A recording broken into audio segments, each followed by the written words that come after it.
Greetings, traders. It is I, Abdul Shabazz, and this is some real change stock options trading journey. And today, this magnificent Monday, July the 20th, we are back in effect and in the building.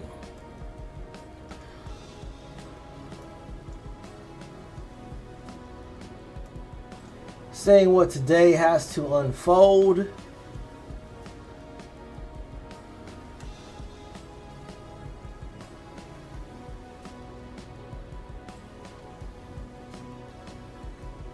$7.44.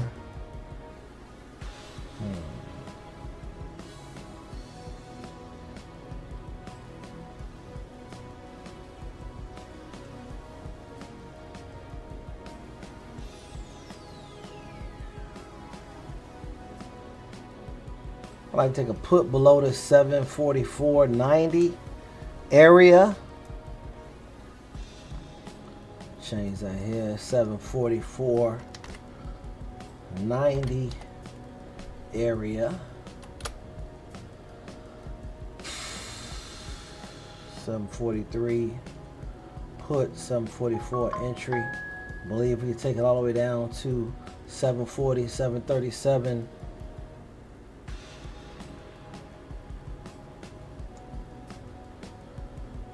Got my alarm set at the 744 area.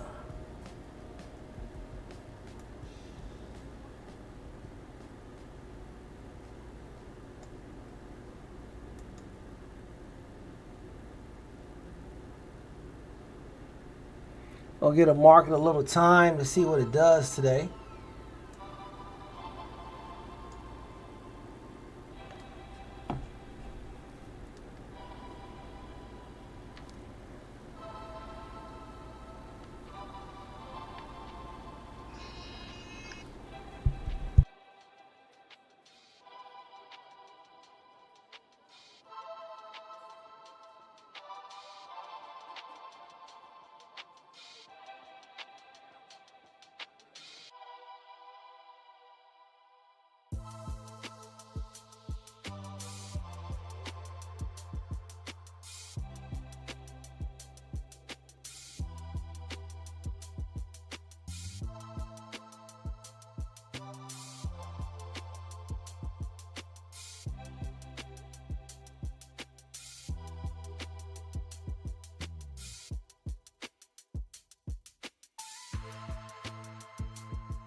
In Norfolk, Chase is proud to root for the home team because they're our team too.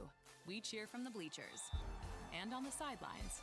We cheer for gymnasts and quarterbacks. And with more than 10 local Chase branches and 5,000 nationwide, we are right beside you, Norfolk. Neighborhood banker.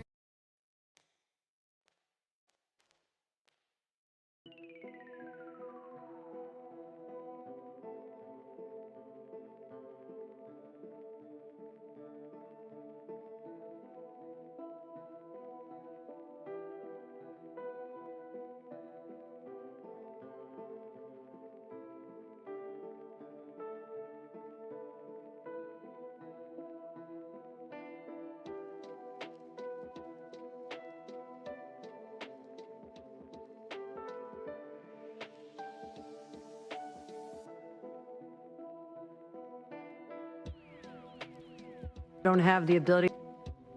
Companies bring their own power or pay more for the grid. They don't have an ability to say no to tax breaks. And so I decided that I could do much more, especially in this, basically flooding the zone is what's happening now. New York does have about 130 data centers already. Right. Well, look, what the governor presumes is that we have a series of stooges who run local governments. There are every plant that has been configured in Texas and Louisiana. They have rules. We know how Virginia did it poorly. We know how others do it well. I remember when Nucor opens a steel mill, they go down and they explain them, and you have to make a deal with them. And the counties that they're working with, the cities they're with, you'd think they'd have no wherewithal, but boy, they're good. Harrisburg, when it had Apple expand, do you really think that the mayor of Harrisburg has the really knows that? I mean, some of these towns that are getting targeted for sites are small towns, Jim. You're going to put them up against the lawyers at Oracle? Well, you just say, listen, if you want to come in here, we don't want to pay any taxes. You pay them for us. I mean, there's a playbook, and everybody knows the playbook. And the playbook has been established. And look, I think to put a moratorium, this reminds me so much of the fracking ban in the southern tier, where there's so much natural gas and taxes are so high, and you had all these people going to Florida for 6. What is that? I promise you, I'll never go to Florida for 6 months because I do not need the money that bad. I mean, what is that? I actually like New York. I mean, I just feel like that this is the kind of thing that makes it so there were opportunities. Put a task force together in New York. Yeah. I mean, staff them with some young, aggressive people, and every time they want to build a site, go up there and say, okay, listen, here's the deal. We don't pay for our schools anymore. We don't pay for our powers anymore. Welcome aboard. And if you don't like that, then, show me. Go to Missouri. You've come a long way from your Greenpeace days. I will say that. Well, Greenpeace wasn't a time. Well, look, I was a Trotskyite. I was Greenpeace. Yes. I mean, I did have, I'd say, diversion views. Yes. Diversion views. There was a celebration of a magazine I created at the Harvard Crimson. It was called What Is to Be Done. They don't even know what that is, but that was Lenin's book, and man, he had game. But not John, the other guy. I looked just like him at that point. But also this morning, you did grouse on social about the Journal's coverage of data centers. The Washington Post over the weekend says it's one of the few things that's actually uniting the country. Look, and I went to a terrific book signing for Joanna Stern in Jersey, and the only thing that people seem to agree on is that these are bad. But that said, you go to Texas, the only thing they seem to agree on is things are good. So look, let's just get a little smarter. I mean, Louisiana, I do think that you have Dina Powell McCormick, yes, the wife of Senator McCormick. She's number 2 at Meta, and she's very aware of these things. And you just bring her in, you say, look, we want a lot of money, and you have a lot of money. There's never going to be an opportunity again for these cities to be able to say, we want the best schools in the country. Yeah. Now, when you're in Harrisburg, where Apple made all the glass, what they did was say, okay, listen, we want to be good citizens. We promise we're going to be good citizens. And what's the matter? Why can't you make a deal with them? I were a local person who in any of these towns, I would say, does my governor really think I'm a complete bozo? Because that's too bad, because I want that money. And I have to tell you, there are a lot of people who would say That is, why did you take that money away from me? What the hell is Honeywell Aerospace? Jeez, I own that one. Oh, What yeah. the hell I think is that was a downgrade today, or at least a number yeah, two. go downgrade it. I had a guy over the weekend was saying Vimal Kapoor is doing pretty good at the Solstice. I'll tell you what's interesting is the movie business, Jim. The Odyssey, 124 mil. That's going to be Nolan's biggest open. AMC, Adam Aaron on Squawk this morning, biggest opening for an R-rated film since 24. That said, Jim, Comcast down. Six Flags last couple days have been remarkably weak. Congratulations to Mike Cavanaugh with Universal. Oh, yeah, it's huge for Universal. Hey, Kavanaugh, you couldn't do better than Kavanaugh. I mean, I don't know if people know Kavanaugh. He's like he's like a really nice, good guy. There's AMC. Of course, for him. This was a much higher price couple years ago. Yeah, it's a good percentage gain there. Look, remember, Adam Aaron did sell 2 million shares. He told you ahead that he was going to do it. He said it was for your family. And if you decide to bet against Aaron when he made that sale, I mean, I don't even know what to say to you. I just don't know what to say to you. He gave you a great opportunity. Candidly, I did think that the Farnsboro, that great festival over there. The air show. Yeah, I thought that would mean a little more for these stocks. GE Aerospace just took a couple of bucks. Yes. Boeing, the weaker rating. Now, this is highly unusual behavior. It is a little weird. Usually we get a lot of orders. I think Riyadh Air is getting some Boeings, but there's been a lot of Airbus orders last couple days. Yeah, look, I'm a big fan of Kelly Ortberg. He's got to get the number. It's a CEO of Boeing. Got to get the number up. It's a cash flow story, not an order story, because they have a lot of orders. Obviously, Boeing was much worse than we thought. I mean, all I can say was just much worse. Yeah. And Ortberg is a tough guy and a good guy, and I think he is the person to turn it. But it is turning the proverbial battleship. I say proverbial because those who want to build new battleships, go speak to Bing West, who has a great book called Cat 5, and it'll tell you that those are primo targets. Yes.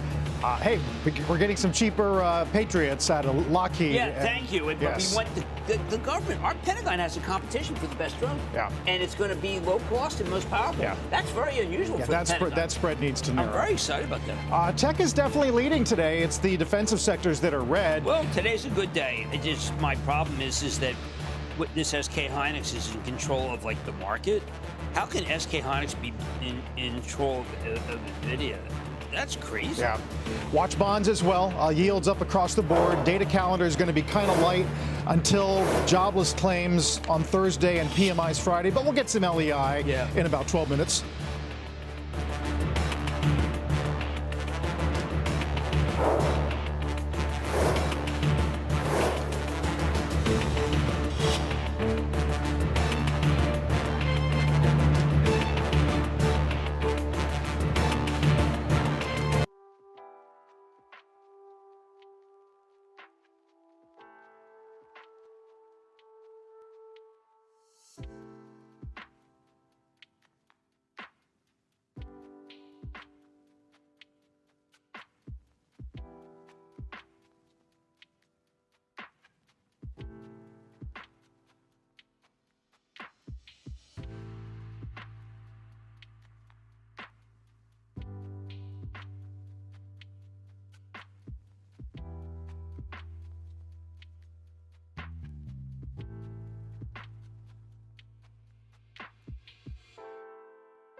Take a look at Baba today, almost a 4% gain as they launch a preview version of their flagship AI model. Oh, great. They're describing it as second only to Fable 5. To your point, Jim, about trying to keep up with this space, it's hard. I know is that the mainstream media loves to write the Chinese are smarter than we are. It takes a long time. Go read the DeepSeek. Go read those stories. It did make us sound like we flunked and they went to graduate school. We'll get Stop Trading with Jim in just a minute.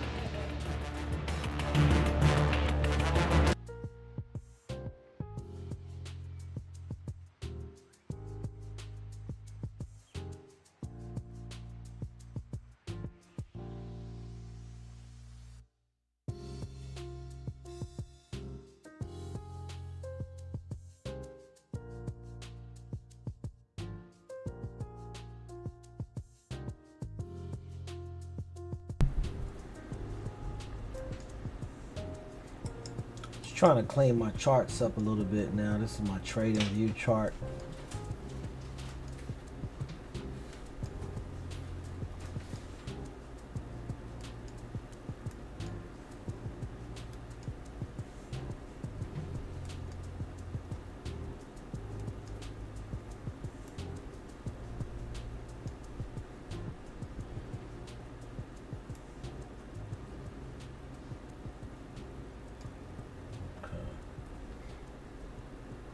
Start with the monthly, then come to the weekly.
Get to Jim and Stop Trading. You know, well, the commodity models, that's what we're getting. The commodity models and frontier models, and that worries me.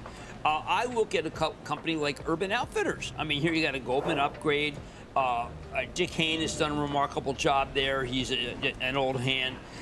It sells at 12 times earnings. When they get it right, particularly with Anthropologie, the stock can get up big. Remember, we don't need to have the company be a world leader.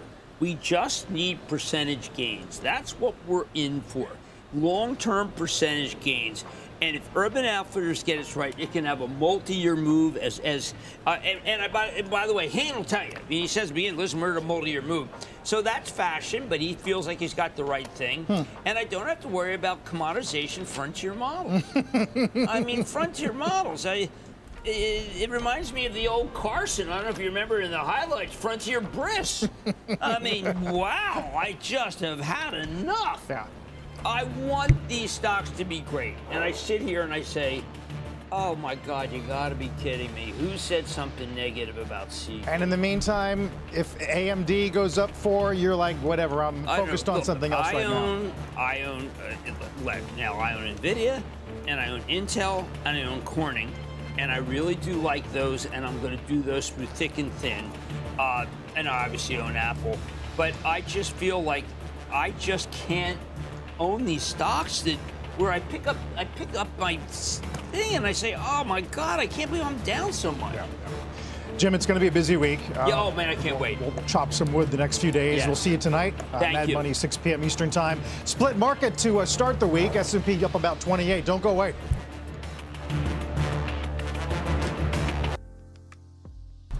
Alrighty, team. So I'm just getting together my plans. Also, you know how I like to do.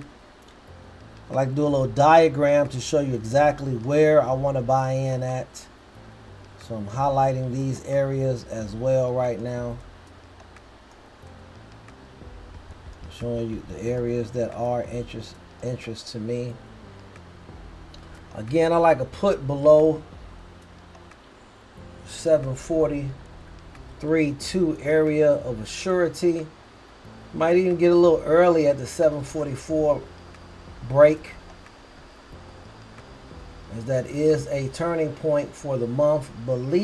Underneath the 744.8, we are red again for the month. Will it sustain this time is the question.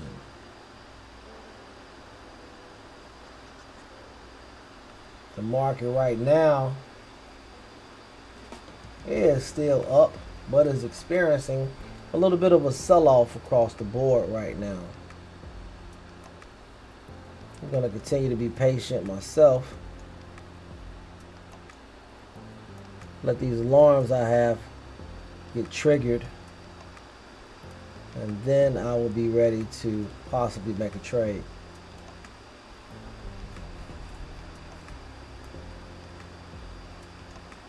Huge dump by the market today. Right now, huge dump. The market is dumping huge right now.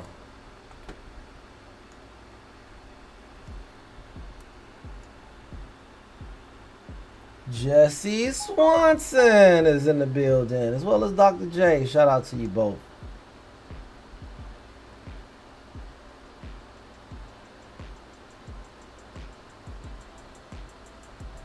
Again, I have an alarm at 744.90. Underneath that, Jesse, we are red for the month. We've been there before and bounced right back above it. But this could be an early telltale sign.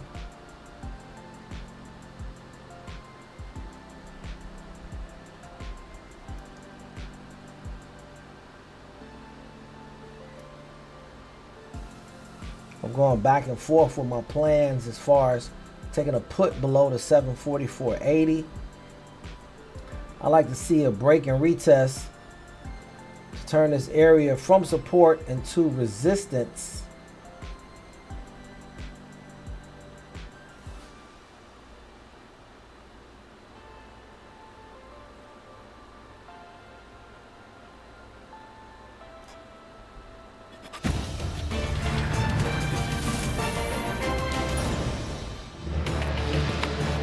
Monday morning. Welcome to Squawk on the Street. I'm Sarah Eisen with Carl Quintanilla and Mike Santoli, live from Post 9 of the New York Stock Exchange. David Faber has the day off. Stocks mostly higher this morning, and oil staying in check despite an escalation in fighting in the Middle East. We'll talk to a market expert, Ed Yardeni, about the setup for the week. Plus, Anthropic investor Byron Dieter tells us why Wall Street is getting the story wrong around the competitive threat from those Chinese AI models, and details on the chip headline that's moving Alphabet higher right now, up more than 3%. Let's get some LEI from Rick Santelli this morning. Hey, Rick. Hey, good morning, Carl. Yes, it's our June reading on leading economic indicators. Expecting a negative number, down 0.1%. Comes in down 0.2%. That would be the biggest negative month-over-month change since it was down 0.6 in March of this year. But what's noteworthy here is we haven't had 3 consecutive positive readings in a row since the end of 2024. And this would have been the 3rd positive in a row if it was positive, just to demonstrate how negative leading economic indicators has been running. Now, if we continue to monitor interest rates, we see that 2-year yields are at the high yields of the day, 4.20. That's up 2 basis points, their high water mark. I see that Jesse said that big dip was not part of his plan. He said, I've got a large downward channel wanting to play that today. And that still might play out.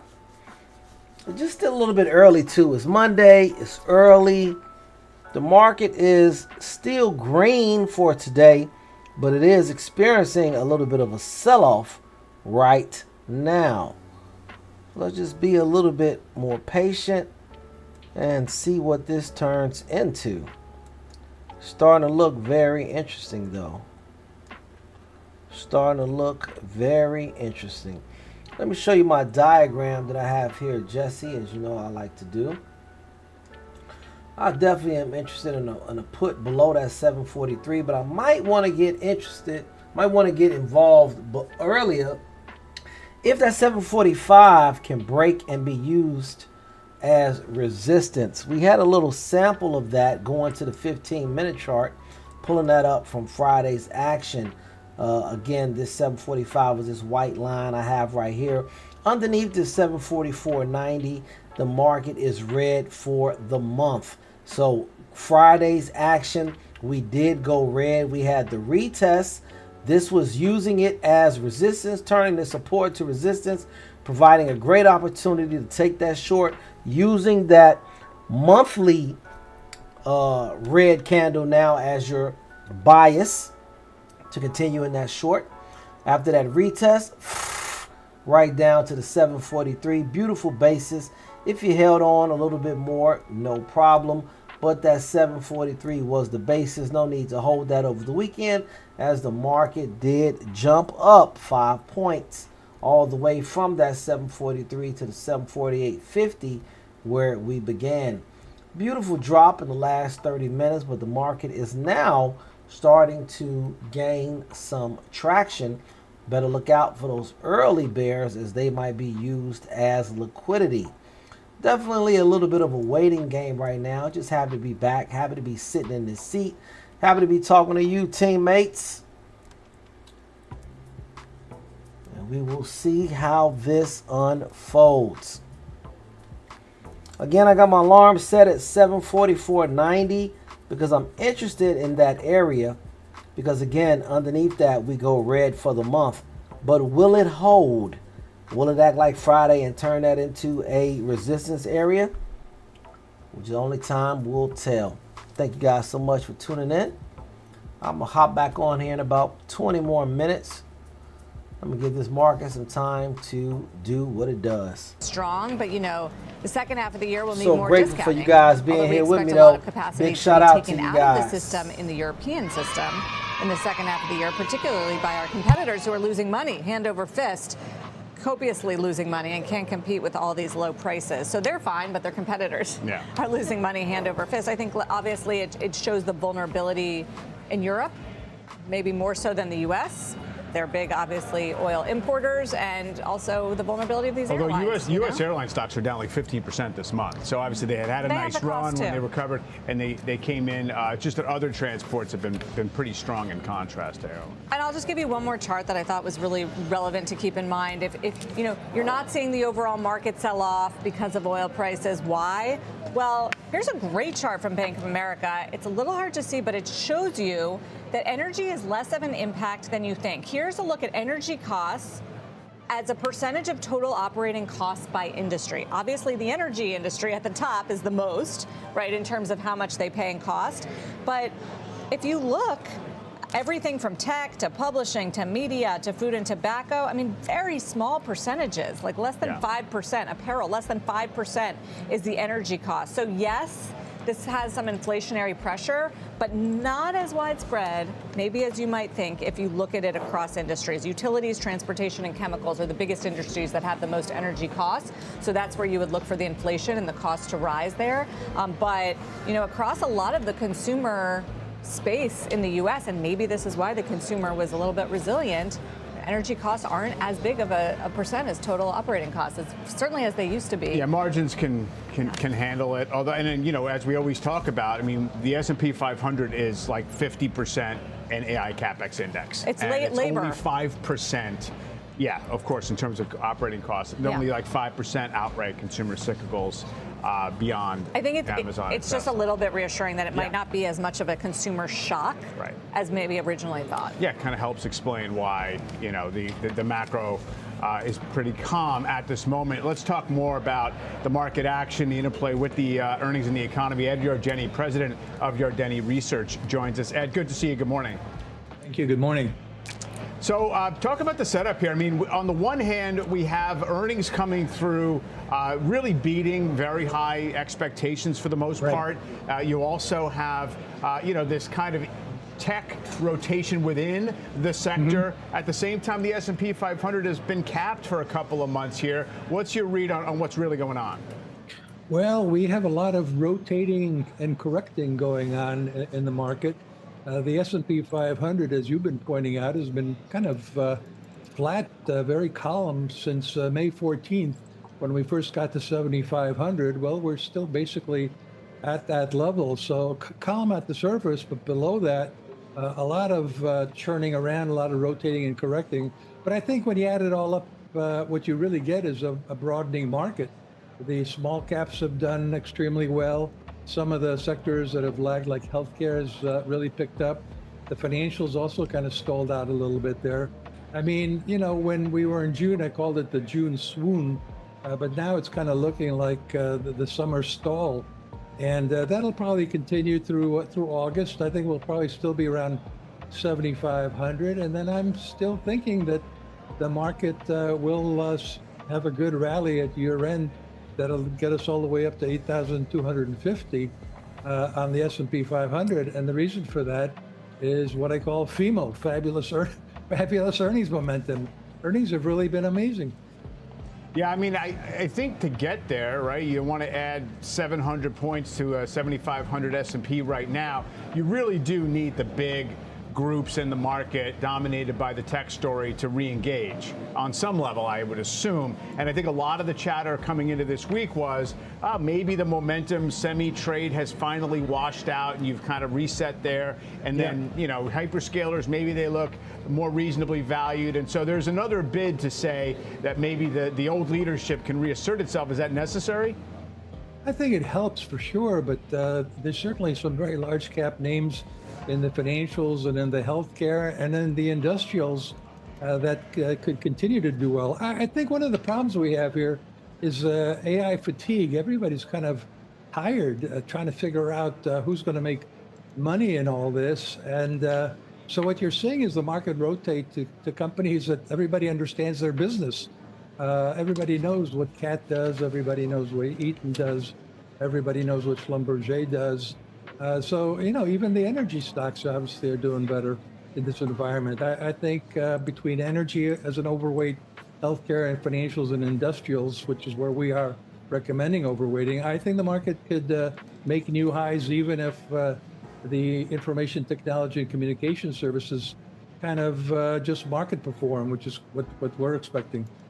And even if oil prices continue to rise here, as I showed, at the top of the show, it just doesn't have the same impact in a good way for the U.S. consumer.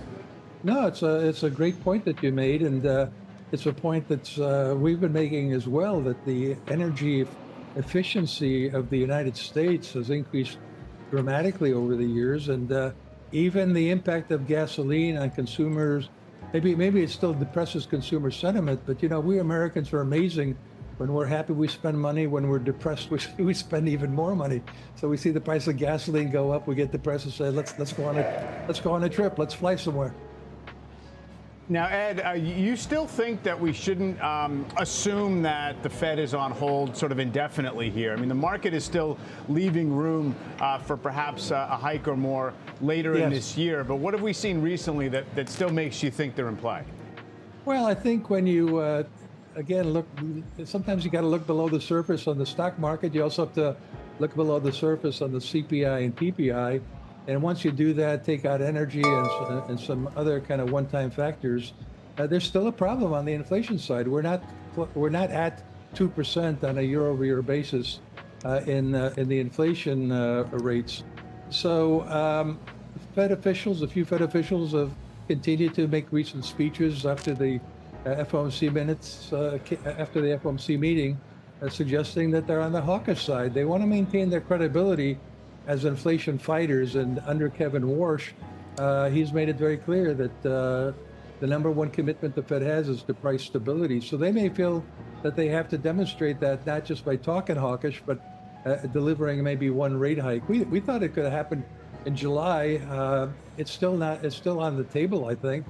But I think if not then September, maybe a quarter point. Yeah, good reminder. We don't have an August meeting. We get Jackson Hole. A lot of folks talking about maybe they find a way to sort of retake those 3 cuts that they did most recently as an adjustment. We'll see how it goes. Ed, good to see you. Thanks very much. Thank you. So here's our roadmap for you for the rest of the hour. When we come back, what Wall Street is getting wrong about the China threat.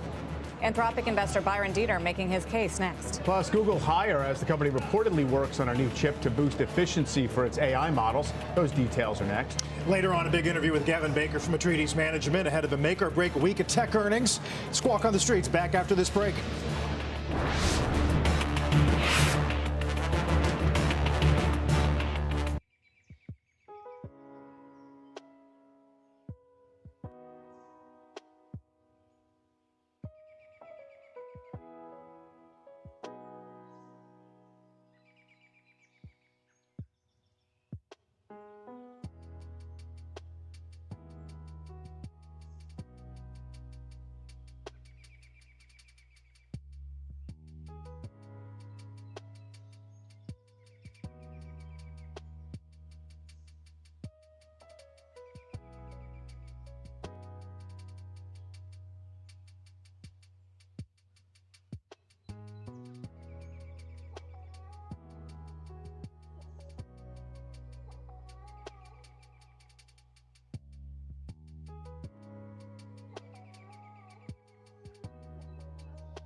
Welcome back. AMD Hire after announcing its first RAC AI system, and Alphabet on the move after a report saying Google is working on a new chip. Christina Partsinevelos has those stories. Christina. Every day, there's always a new chip coming out. Well, AMD shares, specifically to your point, are up about 3% after the chip maker said Microsoft will deploy its Helios AI system across Azure, with shipments beginning in the second half of the year. So that is news. The fact that Microsoft is on board and they're going to be shipping very soon. The deal is another sign that AI chip companies in general are just no longer selling processors or the individual chips. They're selling complete racks that combine chips, networking, software, all into a single system. NVIDIA built its AI business around that exact approach, which is why NVIDIA's CEO always says that they're an AI infrastructure firm. Now AMD is doing the exact same thing. Microsoft joins Meta, OpenAI, Oracle as Helios customers. AMD told CNBC it expects tens of billions of dollars in data center AI revenue starting in 2027, with most of it actually coming from these Helios racks. NVIDIA, of course, still dominates the market, with Futurum estimating more than 90% 95% share compared to just, shy of 5% for AMD. So there's a lot more room to grow for AMD. But the next phase of the AI chip race may not be about racks at all. The information reports Google is developing a new chip called Frozen V2. It's a code name built specifically for its Gemini models. Today's AI chips are designed to run many different models. Well, Google's idea is a little different. It would build part of Gemini directly onto the chip itself, eliminating some of that extra computing steps needed every time a user makes a request. And sometimes, that takes a lot longer because they have to communicate with each other. The report says the chip could be 6 to 10 times more efficient than Google's current TPUs, the tensor processing units, their custom chips, with the deployment targeted as soon as 2028. The trade-off is, of course, flexibility. The chip would be optimized specifically for Google's Gemini, betting that Google's model architecture doesn't change dramatically over the next few years. The next battle in AI may not be who builds the fastest chip, but who builds the chip around the model. For investors, it's another reminder that the AI chip race is just evolving as fast as the technology itself, guys. Christina, thank you. Christina Partsinevelos this morning. Sticking with the chips, the SOX ETF trying to bounce from its biggest weekly loss since September of 24, pressured in part by growing fears about AI competition from China. Our next guest says don't blame China AI fears for the rotation out of the chips. Joining us this morning, Bessemer Venture Partners partner Byron Dieter joins us.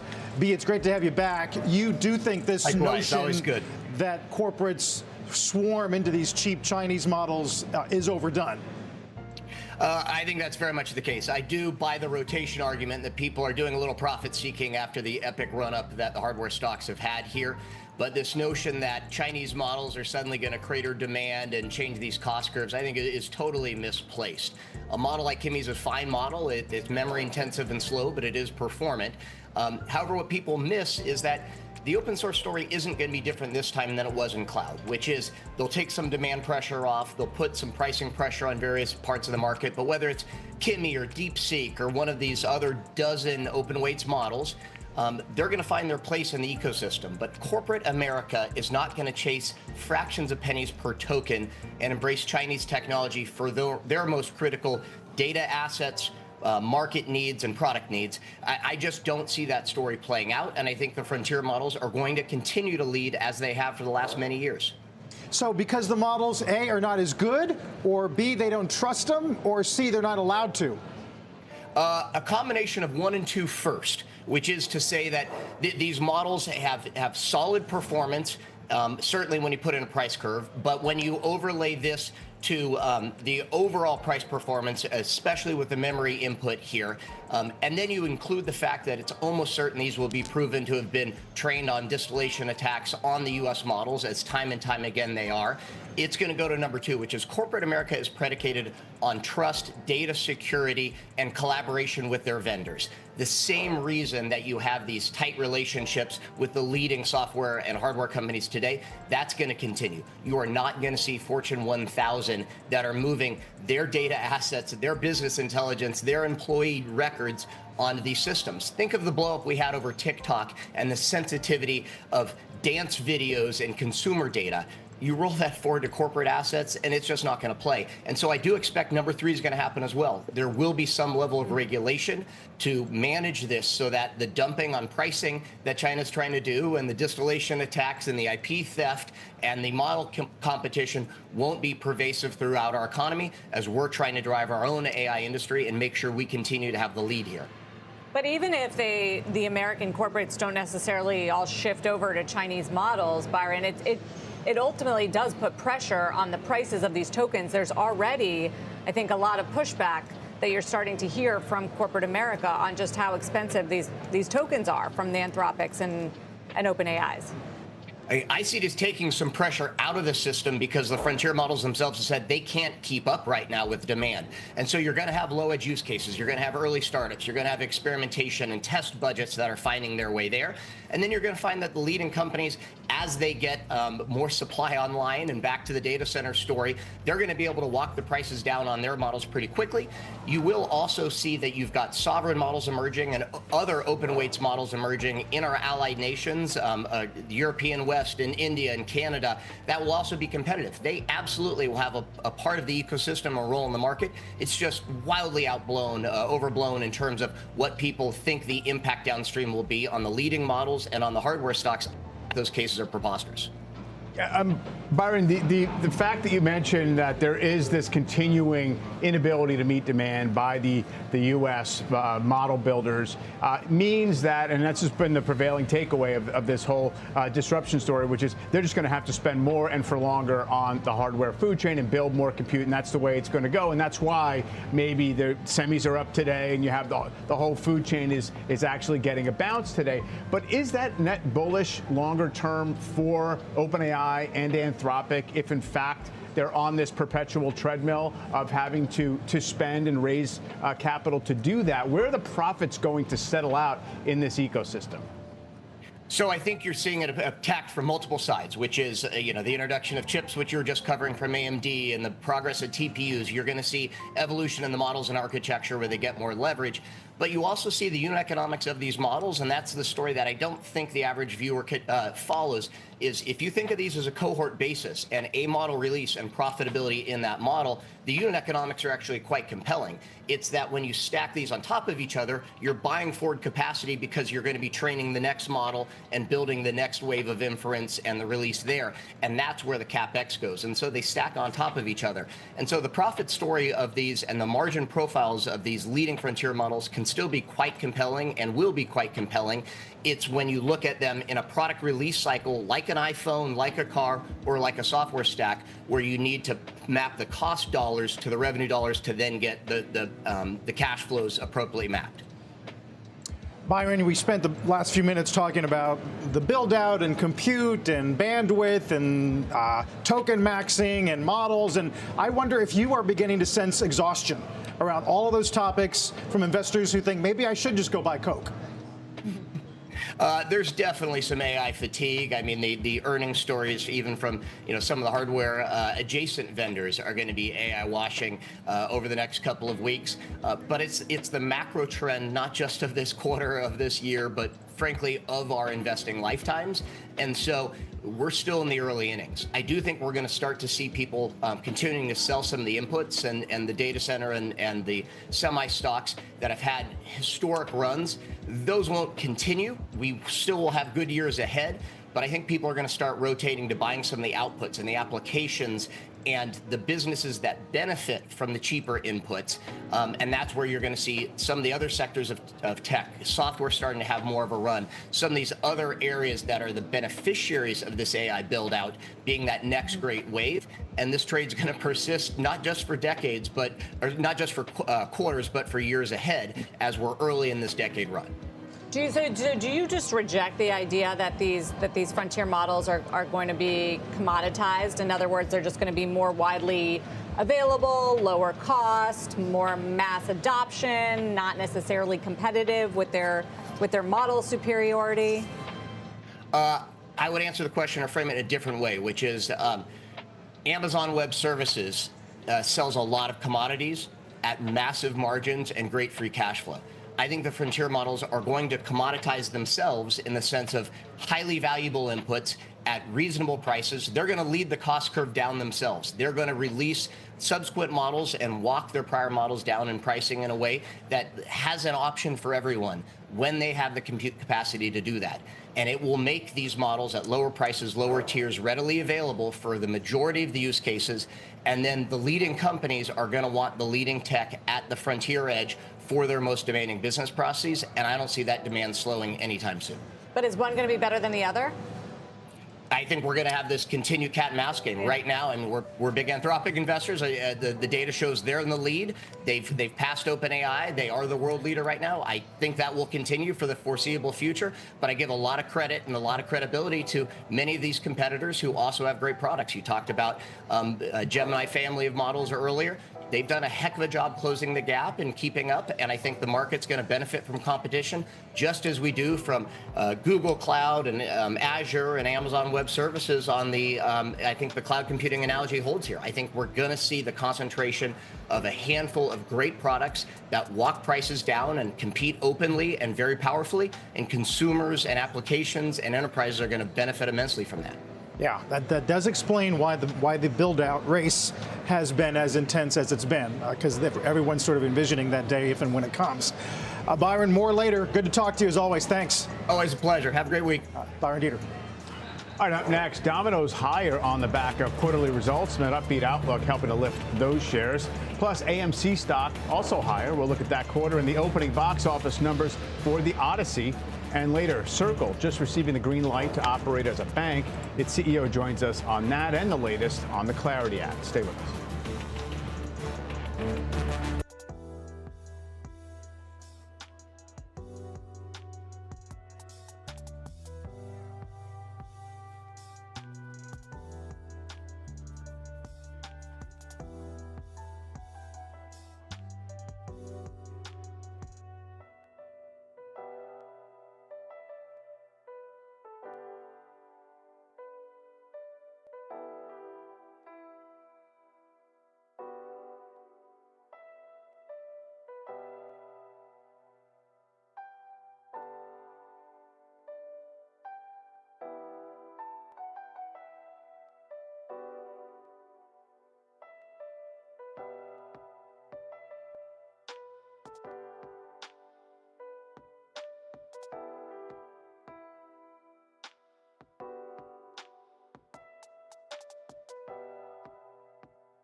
Welcome back. About 30 minutes here into the hour. Here are three big movers we're watching. First up, Oracle seeing pressure this morning after a report from The Information said that the company's data center costs could be billions of dollars more than Oracle had planned. CSLA initiating the stock at a hold and also mentioned the high AI spend. That's been what's hurting the stock. Energy and data center company IREN is surging after announcing several new cloud contracts worth $2.8 billion in value. IREN also raising its target for its annualized run rate revenue from AI cloud services. Stock up 16%. And then check out Domino's. It's higher despite reporting a Q2 earnings miss. CEO saying the company saw higher order volumes from its franchisees for ingredients and equipment. I think that the numbers were less bad than feared. So the stock is up 3%. It's been a tough time for some of these fast food companies. We'll see what we get from McDonald's and restaurant brands, Yum. Yum's at the end of the week, and then the others are early August. Yeah, value pricing has been definitely putting on the pressure. All right, time for a CNBC News update. Angelica Peebles has that for us. Angelica. Hey, Mike. The FDA says Taylor Farms remains linked to the Cyclospora outbreak even after reversing one test result. The agency now says that a lettuce sample first reported positive was actually a false positive, and there are no confirmed positive product samples so far. But the FDA traceback still points to the supplier of iceberg lettuce served at some Taco Bell locations where people got sick. At least about 1,600 illnesses and 94 hospitalizations are linked to the outbreak, and no deaths have been reported. ICE will now require officers to record vehicle stops with at least one body camera, according to the Trump administration border czar Tom Homan. The move follows fatal shootings by federal immigration agents during traffic stops in Texas and Maine earlier this month. Homan says the cameras have been purchased and that the agency is training staff for a nationwide rollout. And Spain is back on top of the soccer world. Ferran Torres scored in extra time, lifting Spain to a 1-0 win over Argentina in the World Cup final. It's Spain's second World Cup title, and it denied Lionel Messi a second straight championship in what he has indicated was his final World Cup match. Quite a goal, guys. Carl, back over to you.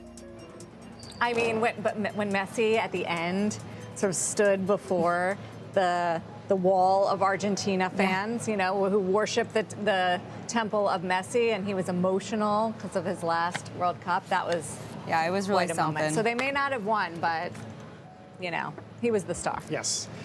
When we come back, new headlines out of the Middle East as Iran Houthis declare a maritime embargo against the Saudis following a weekend of escalation in the Iran war. The Atlantic Council's Fred Kemp will join us on that in just a minute.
Welcome back. Oil prices in focus this morning after Iran's Houthi allies declared a maritime embargo on Saudi Arabia.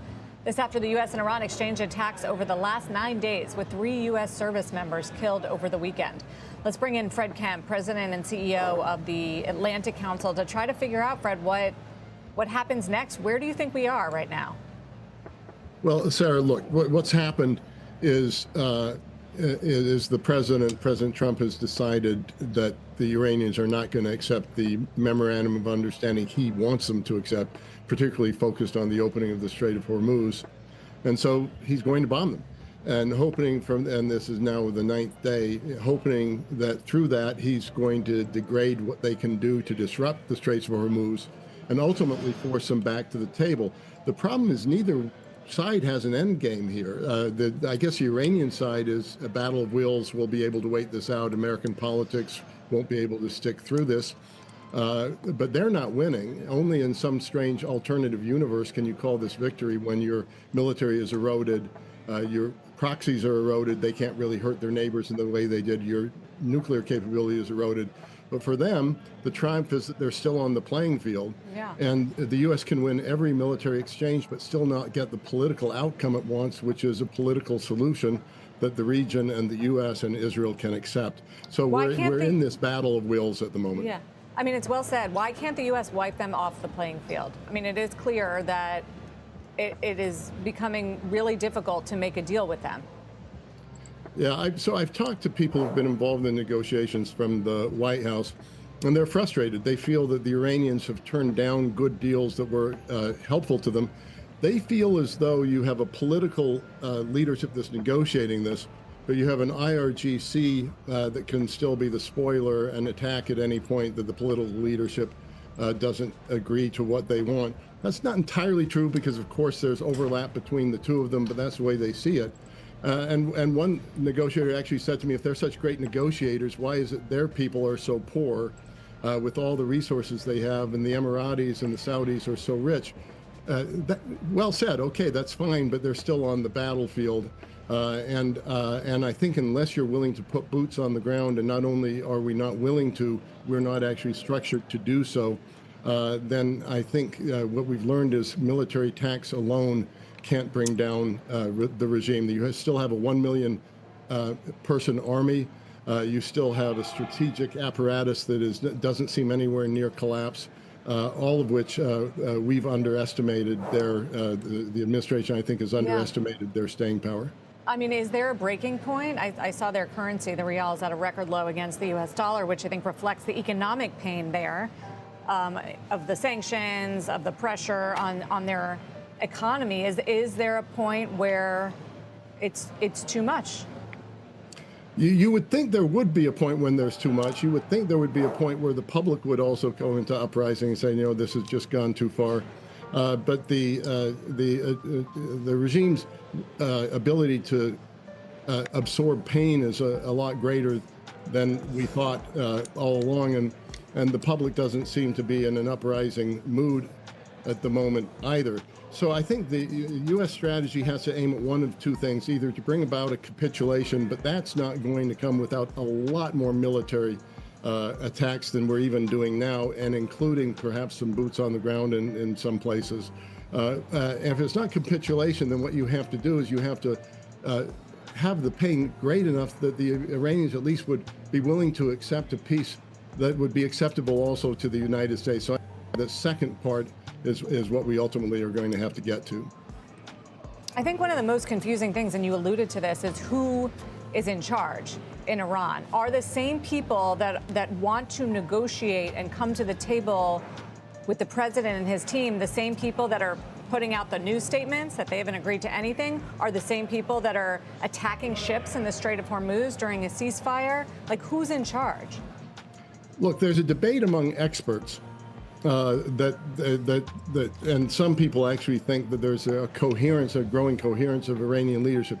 I know the negotiators on the U.S. side don't believe that's the case, and part of this is the Israeli strikes, U.S. strikes, but primarily Israeli strikes, took out the leadership with whom one could negotiate, and the next rung of leadership down is actually has less at stake. They are more radical.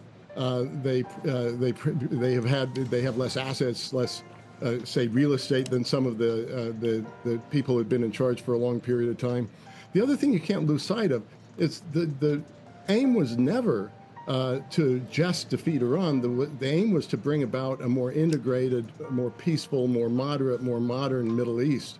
And so ultimately what you want is Iran not only to stop being a spoiler, but you also want to integrate them in the Middle East. I've talked to the people who have been part of the negotiating team, and ultimately they'd like to bring the Arab and the Iranian sides together around this. And some of them even talk about, a post-World War II European situation where you bring together new institutions, economic, security, and other institutions. That has to remain the goal, and that has to remain the vision. But we're a long way away from it at this point. Fred, how seriously are you taking this this maritime ban that the Houthis announced against the Saudis today? And how serious is this Yemen-Saudi stuff? Well, the interesting thing is the Houthis have remained on the sidelines, and we've been watching for the moment where they come out and come down on the side of Iran, because their interests aren't entirely, identical to those of the Iranians. So I don't know how successful it will be. I know the security people I've talked to have believed that the Houthis really do try to disrupt, that they have the capability to do so, but they could also be acting against their own interests. There have been quiet interactions between the Houthis and the Saudis. And I think they also could incur wrath maybe they don't want to incur. So let's watch that. How far they'll go, and then what kind of actions U.S., Saudis, others will take against them. Finally, if in fact you think we make more progress on the military side, what do you think the appetite in Congress is for more supplementals? Well, we've already seen the appetite in Congress is not high to continue this war with their war, approval votes. And also, the interesting thing is the economic cost isn't as great as many people had predicted. The oil price isn't quite as high. The inflation isn't quite as high. So I don't think you're going to get congressional support. But also the economic pressure on President Trump to change course is not as high as I would have anticipated by this time, though a lot of people say that's still to come. The economy's been pretty resilient, I think, to the oil price spike. Even the price of oil has been pretty resilient to some of the supply issues. Remarkably resilient, and people are finding other ways to get the oil out. The slowdown in economy is helping as well. The stockpiles that the Chinese have had have helped them through this period of time.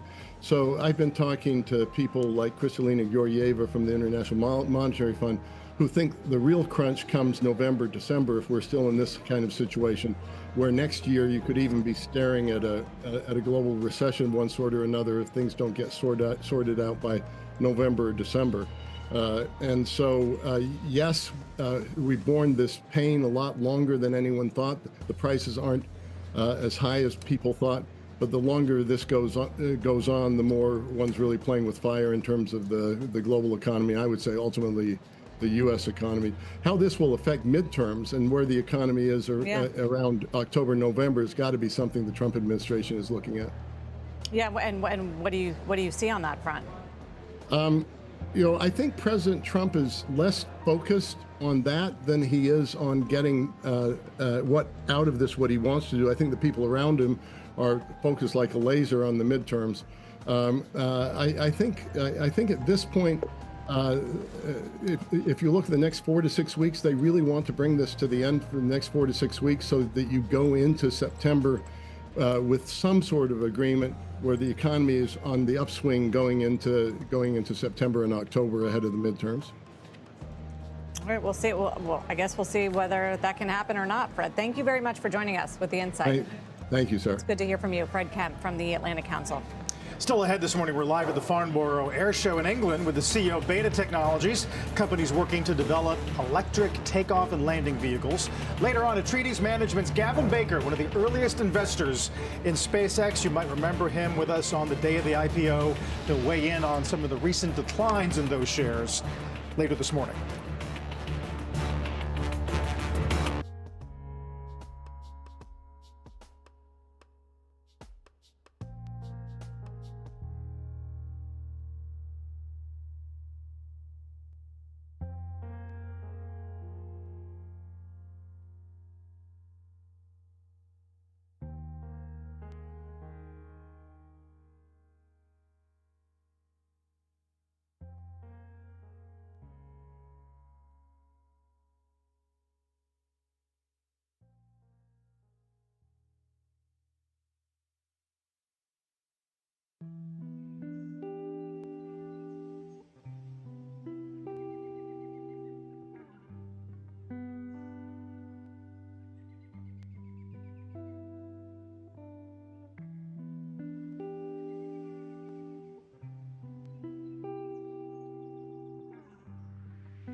Welcome back. Aviation CEOs gathering in England this week for the Farnborough Air Show. That's where we find our Phil LeBeau with the CEO of Beta Technologies. Phil, take it away. Thank you very much, Mike. Kyle Clark. Hey, Phil. It's great to have you here. And your aircraft in the back, which you just flew on a big day for Beta. Opening day of the air show here, we got to fly a large hybrid aircraft and our Beta CX300. And I rushed over, put a jacket on for you, took the flight suit off, and ran over here. But we just got on the ground. Today you talk about hybrids, and you just did a test flight. And we were talking with Larry Culp from GE Aerospace earlier. Give us some sense of how close you are to hybrid electric propulsion technology truly generating the type of flights in the aircraft that you're developing. Yeah, great question. I mean, just to correct one thing, it wasn't a test flight, nor can we say it was for the regulators, right? We had to complete the test campaign, fly that aircraft across the North Atlantic, land here before we flew the hybrid aircraft in front of 50,000 people. So it's relatively mature. Not only that, the performance was really critical to get that aircraft across the North Atlantic. We took that aircraft that usually flies at 25,000 feet, now it goes to 32,000 feet because the electric doesn't have to breathe. It's actually one of those non-obvious benefits of hybrid. You're developing aircraft for a number of markets. I think one of the ones that's underappreciated is medical transport. Explain how big this market is, and it's really, you're potentially replacing a number of modes of transportation. Yeah, I mean, medical transport is done with ambulances, helicopters, and jets right now. And there are a ton of things moved: medicines, stroke medications, blood products, and organs. And last Friday, we did our first organ transport from Virginia up to Maryland of a heart. It was amazing. But the market is actually huge, thousands and thousands of transports per year per company. And so now we've got a very large and growing market of medical transport. We're lowering the cost of medical transport, and we increase the reliability because that's an IFR all-weather airplane. Helicopters are not. Ambulances are used in place of helicopters, but they're slow. And the jets, of course, are limited to the airport. So you get the best of all the worlds. Of course, the one area where people are focused on when it comes to Beta is commercial services transporting passengers. Yeah. You probably will have that starting here in the next few years. Where do you see the greatest growth? What markets do you see the greatest growth in? Well, ironically, cargo and logistics is actually quite huge. We go from a radial network that the operators use today to a distributed point-to-point network. That's going to be the first major step of growth. And then going passenger markets over, like you said, the next 2 years to get to all these underutilized regional airports. In fact, there's 4,300 airports in the United States that are accessible by that aircraft for passenger uses, serving underserved communities. So bottom line is this: Sheila Kahiyoula at Jefferies said she thinks you might have 1,300, maybe 1,400 aircraft in service by 2030. Is that a realistic expectation? I think that we're going to have more than that. And the reason is that right, you've got a baseline against the cost of the aircraft, the cost of operation. As you lower that down, the TAM goes up substantially. And we've already built a factory fit for making 300 aircraft a year. So stepping into that is within our reach. We wrapped it up right before the fighter jets take off. Thank you, Kyle sir. Clark, founder and CEO of Beta, on a big day with a big flight and talking about hybrid electric propulsion. Guys, they're testing it, and it's moving quickly to becoming a reality. Back to you. Okay, thanks for the update, Phil. After the break, AMC jumping this morning on earnings and strong box office results for The Odyssey. We're going to take a look at what the options market is signaling about the theater stock next.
Welcome back. AMC shares are higher this morning after solid earnings and strong early box office results for The Odyssey.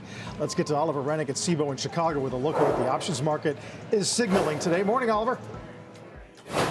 Hey, Carl, a $250 million box office weekend for Christopher Nolan's Odyssey has shares of AMC soaring 12% and options traders clamoring for upside exposure to the theater business that's still down 99% from its meme trading heyday, but up 130% from this year's lows. AMC options surged out of the gate this morning with over 120,000 contracts already traded, nearly as many as an AMD or Amazon, and the skew is very bullish. Of those 120,000 contracts, 100,000 are calls, with more calls bought than sold and almost 10 times as many calls bought versus puts. In addition to the Odyssey breaking records, AMC reported earnings today that beat analysts' expectations and showed double-digit revenue growth. The most popular options contracts by volume are the 2 and 2.5 strike calls expiring next month. Despite being 39 and 20-cent contracts, these are the trades with the most total premium attached, so clearly this is still a retail dominant trade. But also, watch IMAX. It's up 37% the past year, with call options showing some life today, but not nearly as crowded as AMC. And by the way, guys, I saw it opening night in an AMC theater. Terrific. The 3 hours blew by. Can't recommend it enough. Gordon steals a big part of the film. Damon, incredible. Thanks, Oliver. Oliver Rennick this morning. Coming up after the break, do not miss the CEO of Circle just receiving approval for a national bank charter. More Squawk on the Street in just a minute.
Good Monday morning. Welcome to Squawk on the Street. I'm Carl Quintanilla with Sarah Eisen live at Post 9 of the New York Stock Exchange. Today, chip stocks fueling a tech rebound this morning as investors look to shrug off some of these AI bubble anxieties. We're joined this morning by veteran tech investor Gavin Baker, why he thinks the risk-reward trade is proving attractive once again.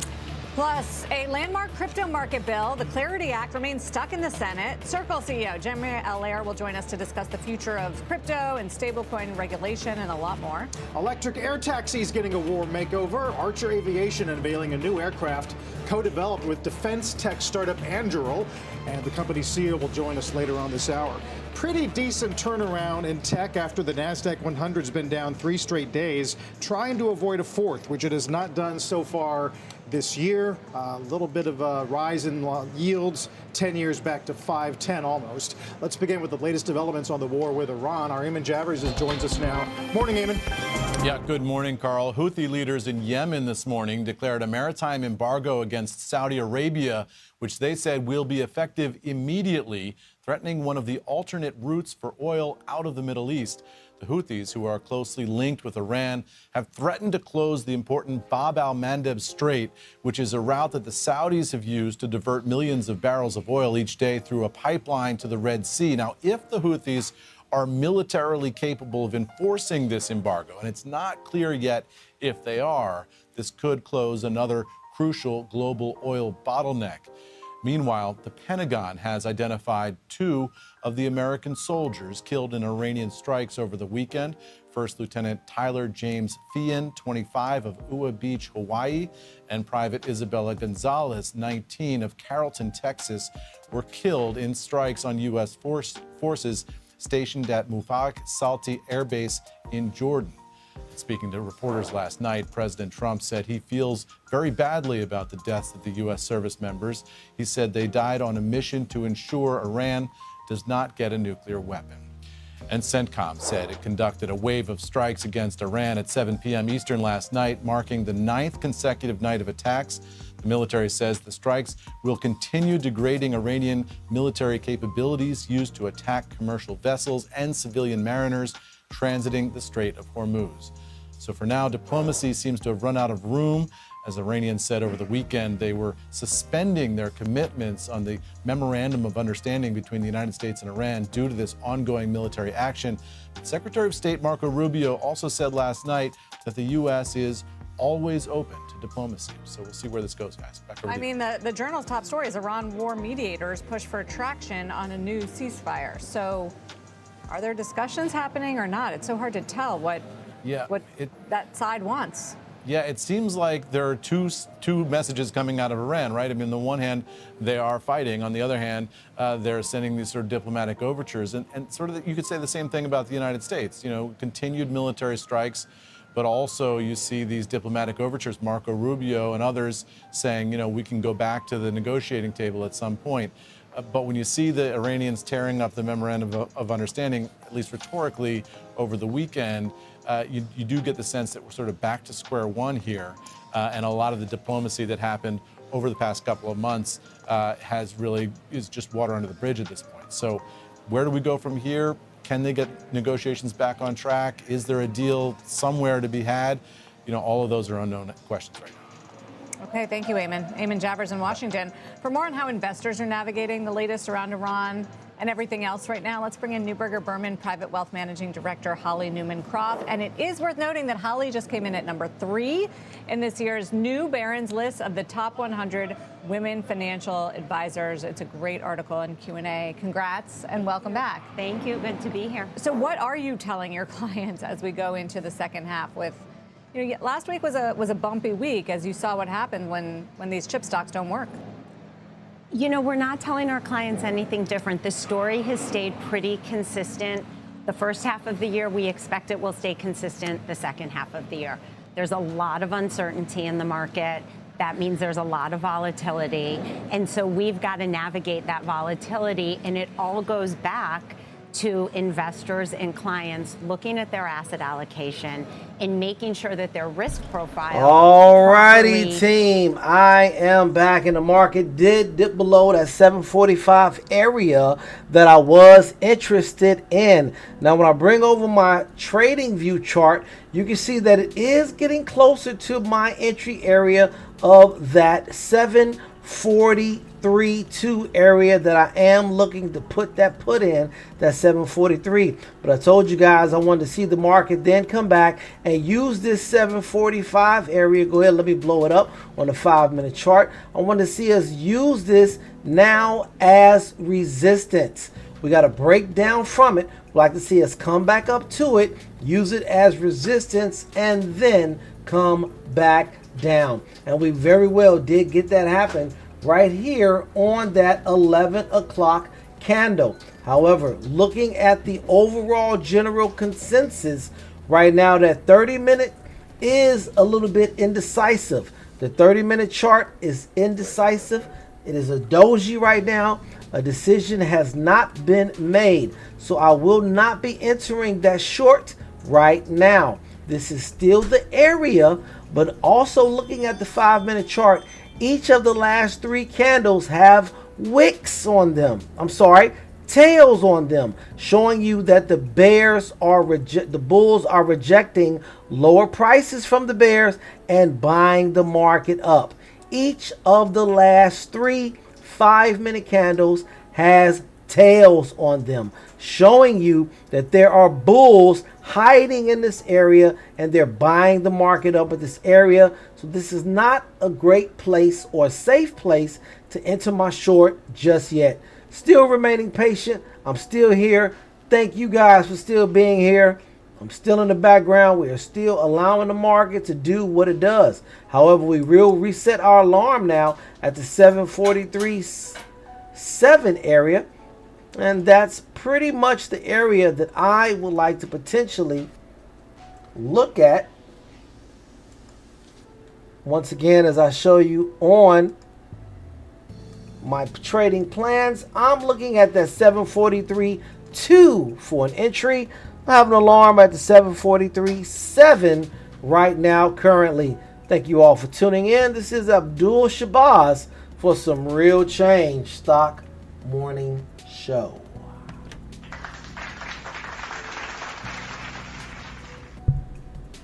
About how you're thinking about AI, but Sarah, like you just said, we are on the wave of the next industrial revolution. Yeah. There was concern that it was going to replace jobs or eliminate the need for human workforce. The labor market is so strong, I think it will create new jobs, and we may not know what that is. But AI isn't replacing you talking to your viewers every day about what to think about in the markets, or me. So you just need to be smart and not too concentrated, which gets back to risk.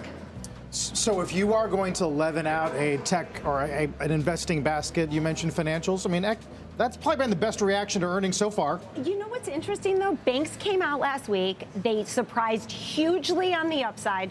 Didn't really move the market. IBM gave some guidance that they were going to miss, down 25%. So that leads me to another concern, which is the market expecting huge oversized expectations in earnings?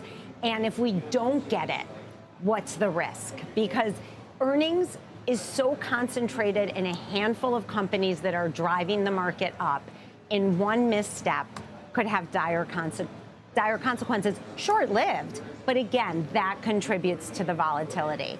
But the great news about the banks that reported last week, the IPO revenues was huge. And even if you take out SpaceX, the IPO revenue was double Q2 2025, which is good not only for the financial institutions, but also for private equity investors who have been really starved for exit opportunities. And we've talked about the IPO calendar being really healthy this year, and seeing that play out, not only with the mega IPOs, SpaceX and the others that are on the calendar, but with everyday IPOs providing an exit opportunity for private What do you equity tell your investors. clients if they want a piece of these IPOs, the SpaceX or coming Anthropic and OpenAI?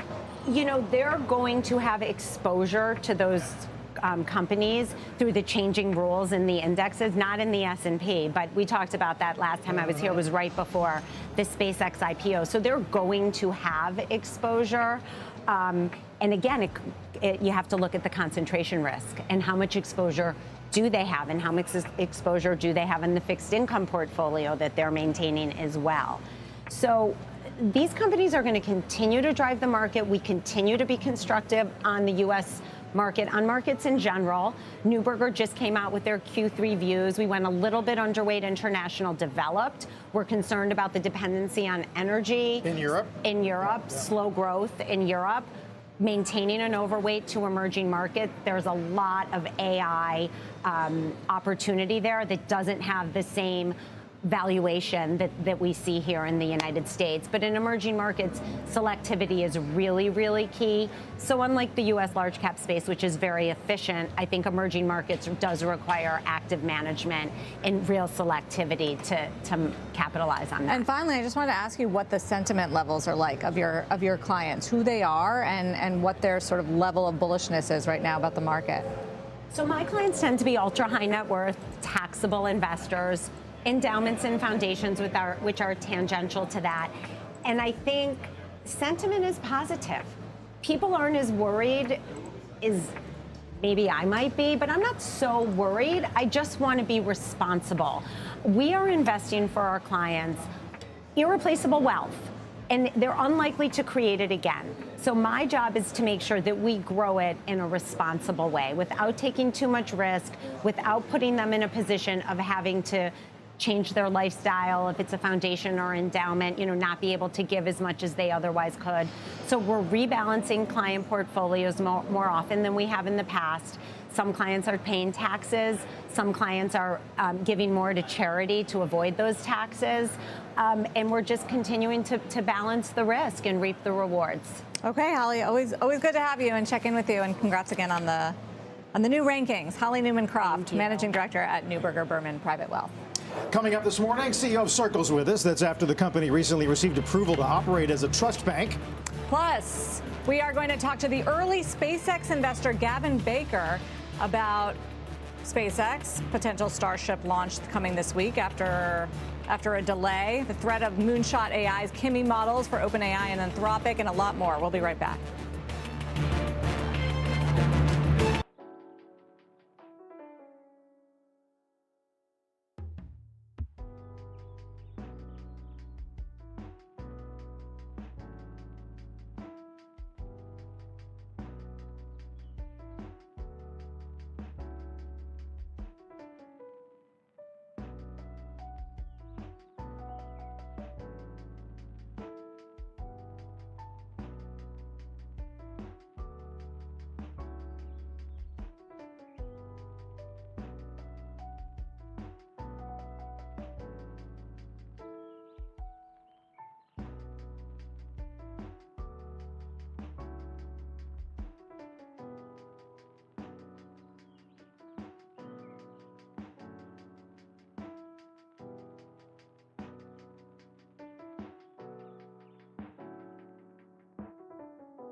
Welcome back. The OCC, Office of Comptroller of the Currency, granting approval for Circle Internet Group to operate as a trust bank. Earlier this month, crypto trading firm can now manage reserves directly for its regulated stablecoins through the newly established Circle National Trust. Let's bring in Jeremy Allaire. He's Circle CEO, first on CNBC interview.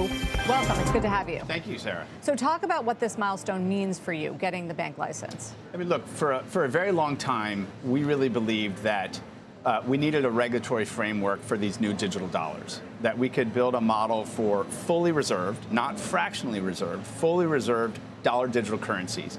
And we believed that the right way to do that was through the federal government, through federal law, and with a federal charter.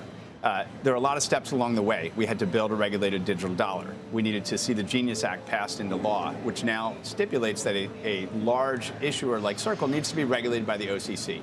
But establishing First National Digital Currency Bank, which is the charter name, operating as Circle National Trust, establishing that bank as the first de novo digital asset bank by the OCC in American history is a very big milestone. It gives us an infrastructure role in this new digital economy.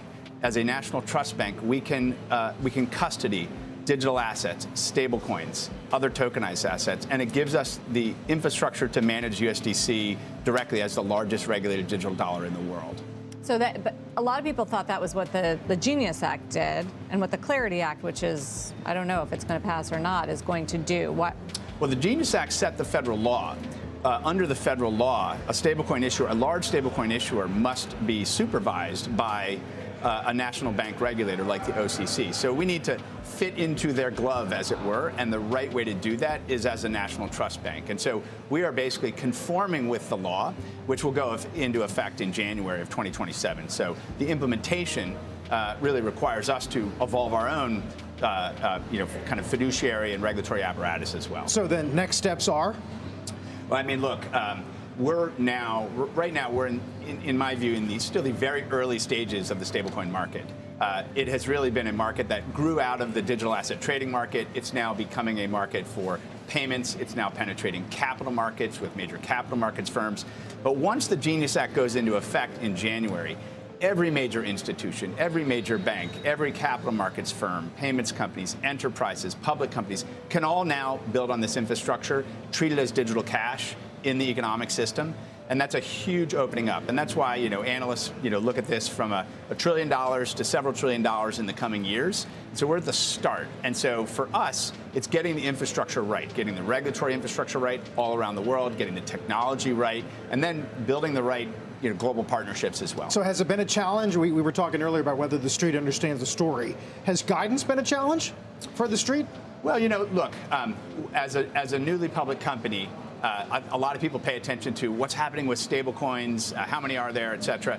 You have to zoom out and look at a few things. One is Circle is building a broader full stack company. We're diversifying into blockchain infrastructure, operating systems for agentic activity, payment network applications. So we're broadening the stack, and those are new business lines. And understanding all those pieces and how they fit together, that's really key for the street.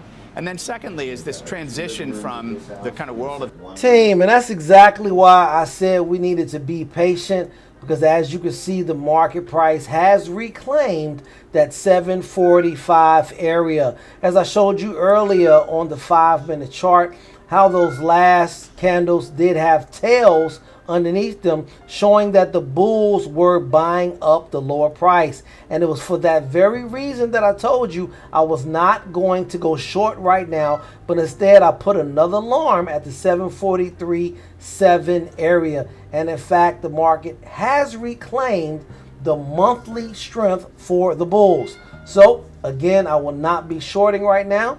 I'm still here, just standing by.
Alrighty, team. I want to thank you guys for being in the building. Big shout out to Ordinary Peeps.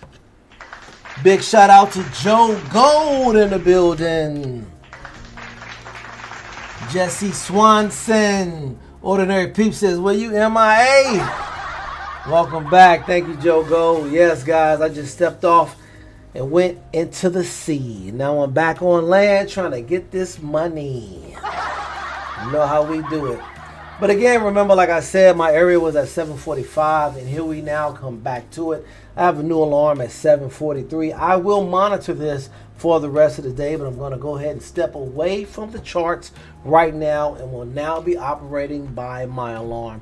I'm still going to go ahead and leave the charts up for the rest of the day just so the team can be used to being back together. Shout out to the team for being here and checking in. I do appreciate each and every one of you.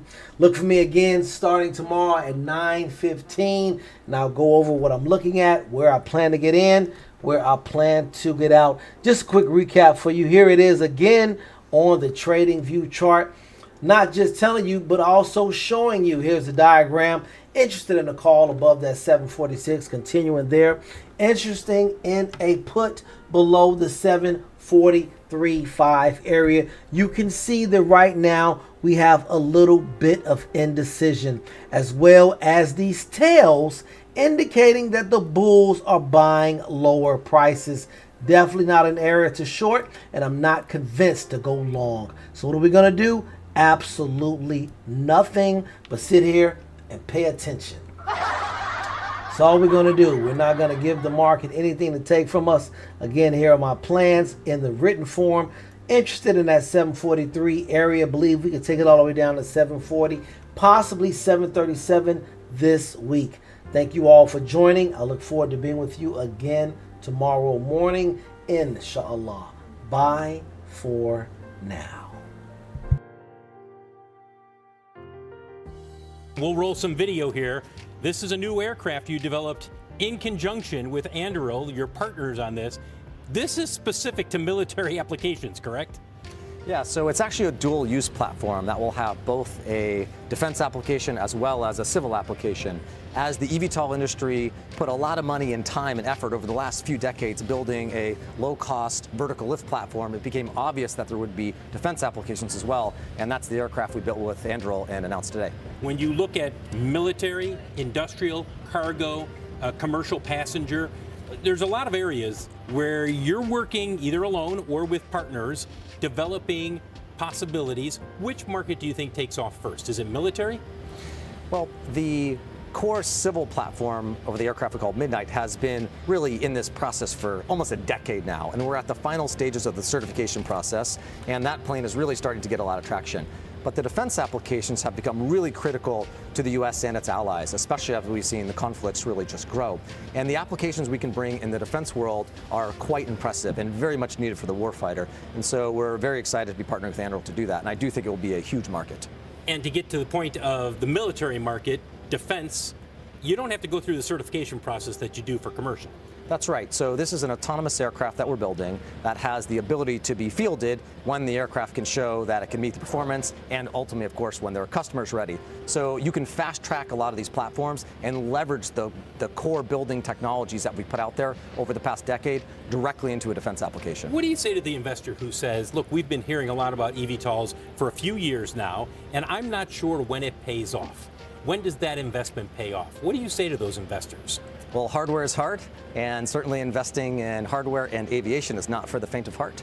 And so we have a lot of real believers around the industry, real missionaries that want to see the aircraft come to market. And so there's been a huge following of the investment community, and so we're very happy to have those investors with us along the way. I think the defense applications, which are going to be fieldable in the near term, are going to add to that excitement. And what I think you're going to see happen is companies like Archer won't be looked at as just an air taxi company anymore, but actually a diversified A&D company that can provide new technologies. Let's talk about the air taxi element of this. You guys have marketed for some time that you'd like to be up and running by the time the Olympics come to Los Angeles in 2028. We're less than 2 years, or basically 2 years away from that, and there are more than a few people who say, wait a second, you got to do certification, you got to make sure that everything's approved in terms of takeoff and landing sites. Can you make it by the time of the Olympics? Yeah, that is certainly the goal. So last year, the president issued an executive order that led to what's called the EIPP, or eVTOL Integration Pilot Program. And that's a chance for not just Archer, but the whole industry to start flying in and around large cities, specifically Texas and Florida and New York, where we can showcase this technology as an industry. And there are a number of those flights that have happened. That's right. And I think this is really critical to gaining the trust of the public and the trust of the regulators that will ultimately lead to our certification. So that step is going to be hugely critical in order to allow us to get there, in order to meet those timelines. So the goal is still 28, though. You have to admit, it's ambitious at this point. It's always been an ambitious goal. It's still an ambitious goal, but we're certainly going to try our hardest to get there. Adam Goldstein, founder and CEO of Archer Aviation. Guys, we'll send it back to you from over here in England. Such great stuff all day, Phil. That's our Phil LeBeau at Farnborough.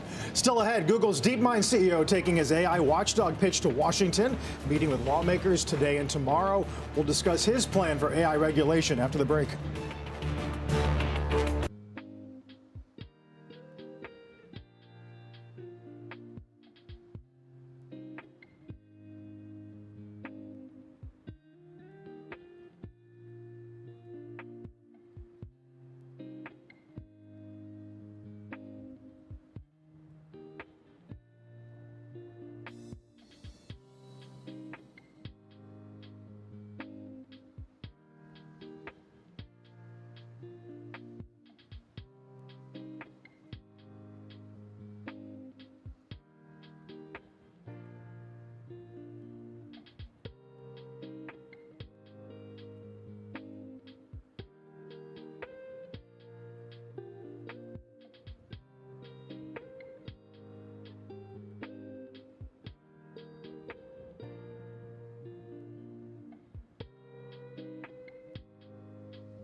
Welcome back. AI is front and center in Washington today. Axios reporting this hour that the head of the Trump administration's AI security agency, the Center for AI Standards and Innovation, is resigning just months after taking that role.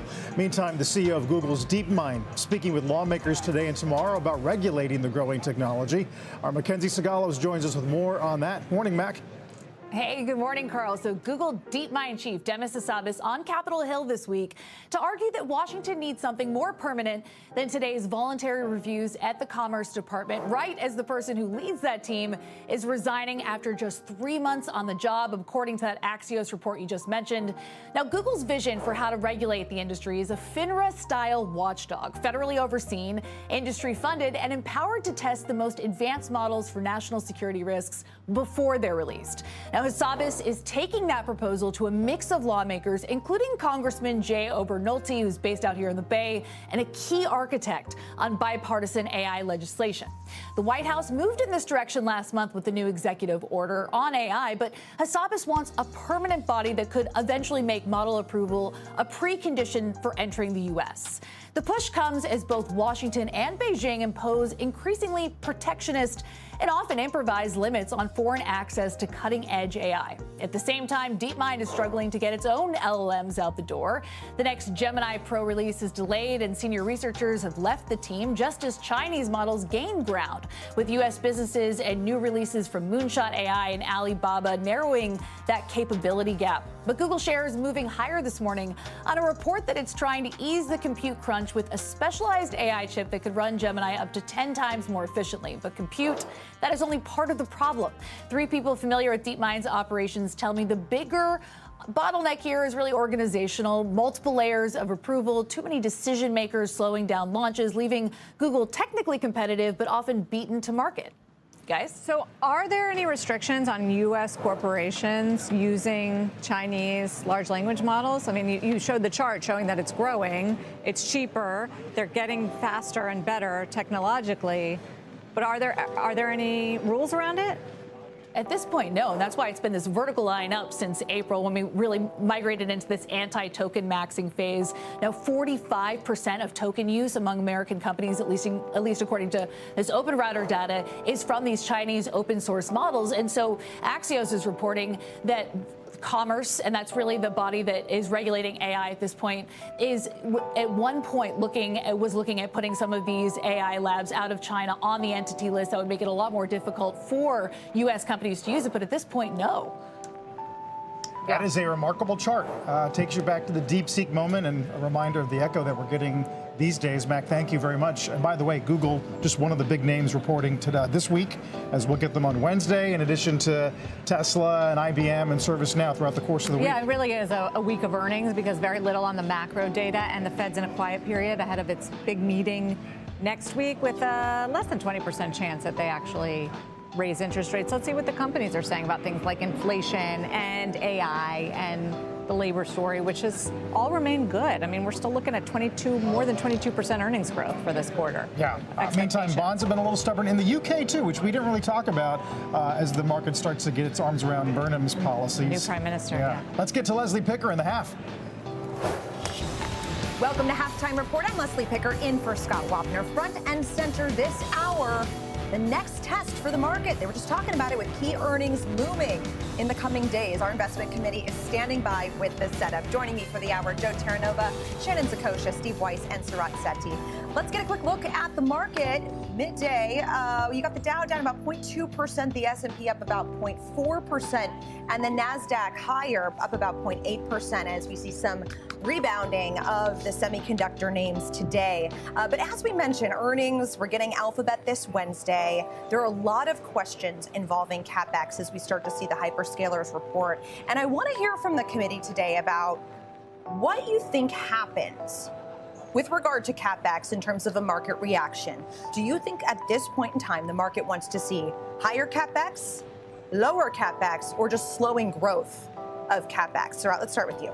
Well, I think two things. One is going to be what's the forecast for cash flow for all these Mag 7? And I think that's kind of what we're going to tee off from, because if that changes and just say it goes up, then I think the market's going to say, all right, what's your return on investment going forward? If it's coming down, then I think the market's going to, not be happy at all, and they're going to expect that CapEx comes down. But at the end of the day, it's the return on invested capital. That's what we're all trying to see, because originally the thesis on the Mag 7 was, hey, free cash flow, you get to do what you want, but now you're so focused on spending money here. What is this going to be? And then you get all the whether it's noise or news from China in terms of open or closed systems, and then you got IPOs coming. So I think it's going to be really important for capital to stay in these big stocks. Right, because Weiss, you could see return on invested capital now, but then if you have this looming threat of these open source models abroad and what that means in terms of the overall equation here, how do you think about those two levers moving forward? Well, so going back to your first question, what does the market want to see? It depends where you are in the market, right? So if you're in the Mag 7, you want to see that they either can tell you what the ROE is, right, or the ROI on it. If you're in the semis, you want to see budgets increase, right? So then the Mag 7 goes down. So there's no one answer. But look, there's so many other points at play, like China, right? Much cheaper chips, cheaper memory, everything's less expensive. So that may influence, I believe it is, the trading in Micron, SK Hynix, and all the others. So you have to look at all those. Bottom line is, I think we can all agree that CapEx spending is going to continue, and that the AI spending is not over. But that sort of disassociates from the stocks. So it's what the stocks are going to do, what the company share prices are going to do, and is it pulling forward the end of the cycle? Sometimes the cycle peaks in terms of the stocks a year ahead of time. I think that's where the debate actually is right now. Now, if you have a Meta that says, hey, we found our use for we don't know if it's to get into new business or if they bought so much capacity, which generally happens when markets get tight, right? You overbuy to make sure you have it, then you get stuck with it. So they foresee themselves getting stuck with this excess capacity, so they're offering compute out to others. So we don't know. So the way I've approached it is that I've exited Micron, I've exited Caterpillar, which is traded up because it's an AI play, and I'm sticking with Taiwan Semi, and I bought Broadcom because it was on sale and I bought it slightly below here. So it's a convoluted answer to a question that's just not easy to answer. It's not. No. No, and that's why I figured we'd start the show with the hard one. Shannon, how do you think, Weiss obviously mentioned that it's kind of dependent on where we are in the cycle, and perhaps even more importantly, where the market expects the cycle to be moving forward. How would you kind of answer that question about where we are in the cycle and the market's appetite for additional CapEx from here? So I think there's likely to be incremental increases if in this quarter. I mean, I think when we look at the first quarter, we would anticipate that most of these companies would come out with their sort of big bang number for 26 and, potentially with a little bit of a lens towards 27. I think that the appetite for the digestion, you have to look at not only the equity issuance that's happened in the market, but also on the credit side. If you look at, spreads have been incrementally wider for the hyperscaler credits over the course of the last several weeks. There have been some perhaps surprising issuance out of these companies, and then you start to look forward to 27, 28, are we in a position where free cash flow actually becomes negative? Now, that's the question that really comes forth in the growth story. How much of this growth will be realized? How much additional cash flow can be generated by these companies to justify the spend that they've made so far? I don't think we're at the end of that. I think that there is still continuing to be meaningful demand. If you look at the denominator in terms of the number of companies that have actively invested in AI and put that forth in their core businesses as a strategic priority, there's still a lot of talk and a little less action. In some areas, a lot less action than talk. And so if you just look at financials, industrials, you look at healthcare, we are very early in sort of the demand pull in those sectors and in certain industries within those sectors. And so I think it's premature to say, okay, we're kind of topping out. But I would say I wouldn't anticipate that we would see kind of meaningful increases to CapEx announcements this week, in this quarter, just because I think that they've telegraphed through the end of the year, and we haven't really seen a big change in demand over the last, 3 months or so. Yeah, I was surprised with the bank earnings last week, how token cost was basically a rounding error for most of them at this stage. They expect that to be higher in the second half of the year and going forward, but at least at this point in time, not a big margin compressor. Joe, you own Alphabet. I do. What would you like to see in terms of CapEx color or guidance or announcements? I'm going to take a little bit of a different perspective here. The market overall, it's kind of idling in place, waiting to rev the engine in one particular direction. If you're bearish, you're hoping it's down for a pullback. If you're bullish, obviously you're hoping for a continuation and new all-time highs. When I think about the CapEx, what is critical is monetization. And here we go. We are idling. We are waiting for what? We're waiting for earnings. Earnings have been the tailwind. That has been the single most dominant tailwind over the last 2 years. And we are waiting for them. We're going to hear from Alphabet. Next week, we're going to hear from Amazon. And if you think about the Mag 7, there are 4 of them who have had really strong performance so far year to date. You've got Apple, which just made a new 52-week high on Friday. And then behind it, you have your Amazon, you have your Alphabet, and you have your NVIDIA. And I think those 3 are critically important, Leslie, to where this market ultimately is going to go in the near term. Why do I say that? In the month of May, each one of those names made 52-week highs, and that was it. From there, they've begun to pull back.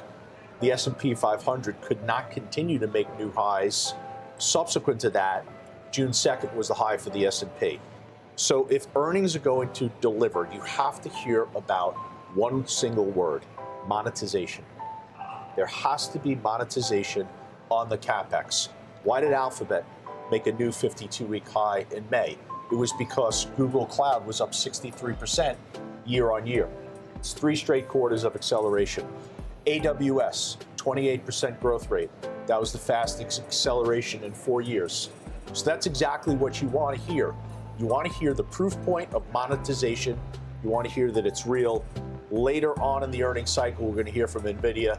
And there it's just all about insatiable demand relative to supply. But we're coming into a really critical moment hearing from these mega cap earnings corporations. At the same time, Friday with the sell-off, Alphabet, Amazon, Microsoft all declined over concerns that more firms would switch to an open source model, given what we've seen with some of the Chinese competitors, to save on inference cost.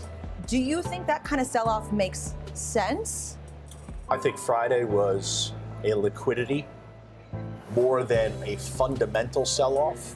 I think it was just paring back of positioning as the market seems to lately be trading with a little more of a heightened sense of urgency, in particular because of the decline in the memory names and the semiconductor names. So a lot of times you have to look at positioning and you have to say to yourself, when you see that type of a sell-off, when you see a little bit of reversal in the price of Apple, when you see some of the mega caps go down, understand they're an ATM for portfolio managers. And it's really raising liquidity, getting cash availability ahead of a weekend where you have this geopolitical concern. I don't read anything more into it than just a near-term dynamic in the market itself. I would echo that. I think that we have seen, I'm seeing additional questions around volatility. I'm seeing questions around the re-escalation in the Middle East. We're entering into a period where we still have a number of companies left to announce. But then we move into August. And August has been a challenging time the last couple of years from a liquidity perspective. We're staring down Jackson Hole with, potentially a mixed message coming out of the Fed, and we've got midterms. And so I think that ahead of some of this, it's, could we see this increase in volatility? Do I want to potentially pare back what has been a really nice first half of the year? We didn't see that as much right after the quarter ended. Perhaps that's a little bit of a lagged or delayed effect. I look at it this way, that the bar is always high for mega cap earnings. In fact, the bar is always high for every company that's reporting, because we're seeing moves of 20 to 30%. In some cases, look at IBM at post earnings, up or down.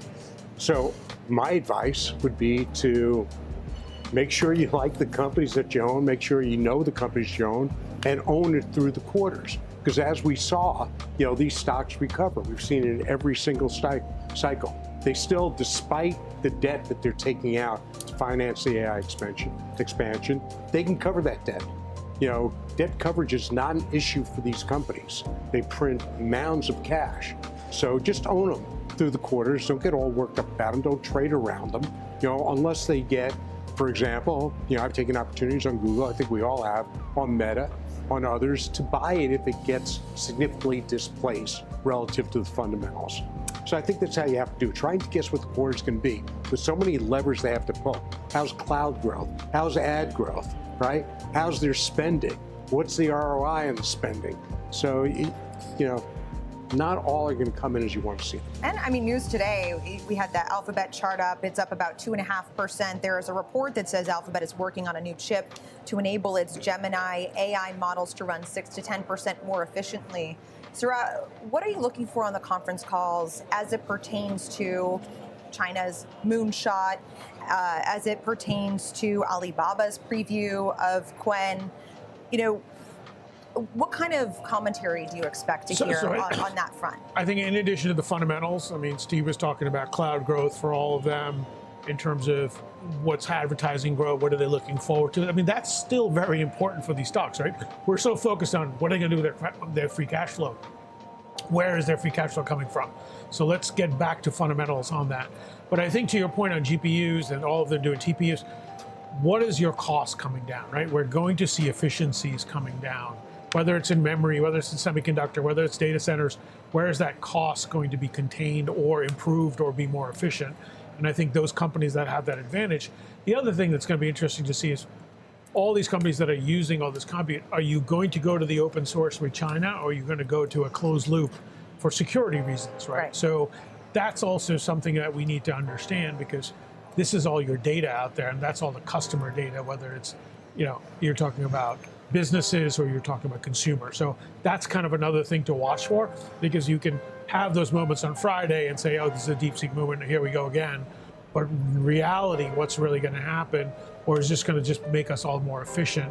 And at the end of the day, then the folks that have the biggest free cash are going to win. Yeah, I think there was a surprise that the Kospi was only down 4.5%. There weren't some outsized moves from SK Hynix or Samsung, and you know, you're obviously seeing a bounce in semis today after last week, where the industry in the U.S. declined 10%. Semis underperforming the S&P 500 by 840 basis points last week, which was the widest underperformance going back to 2009.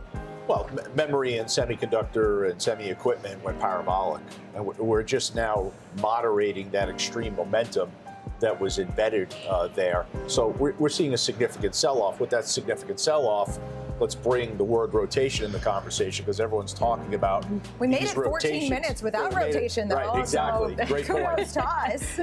But there are rotations that continue to dominate the market in 2026. And you have to pay a price for rotation. The price for rotation is volatility, and it's tempting you to kind of exhibit the wrong behavior.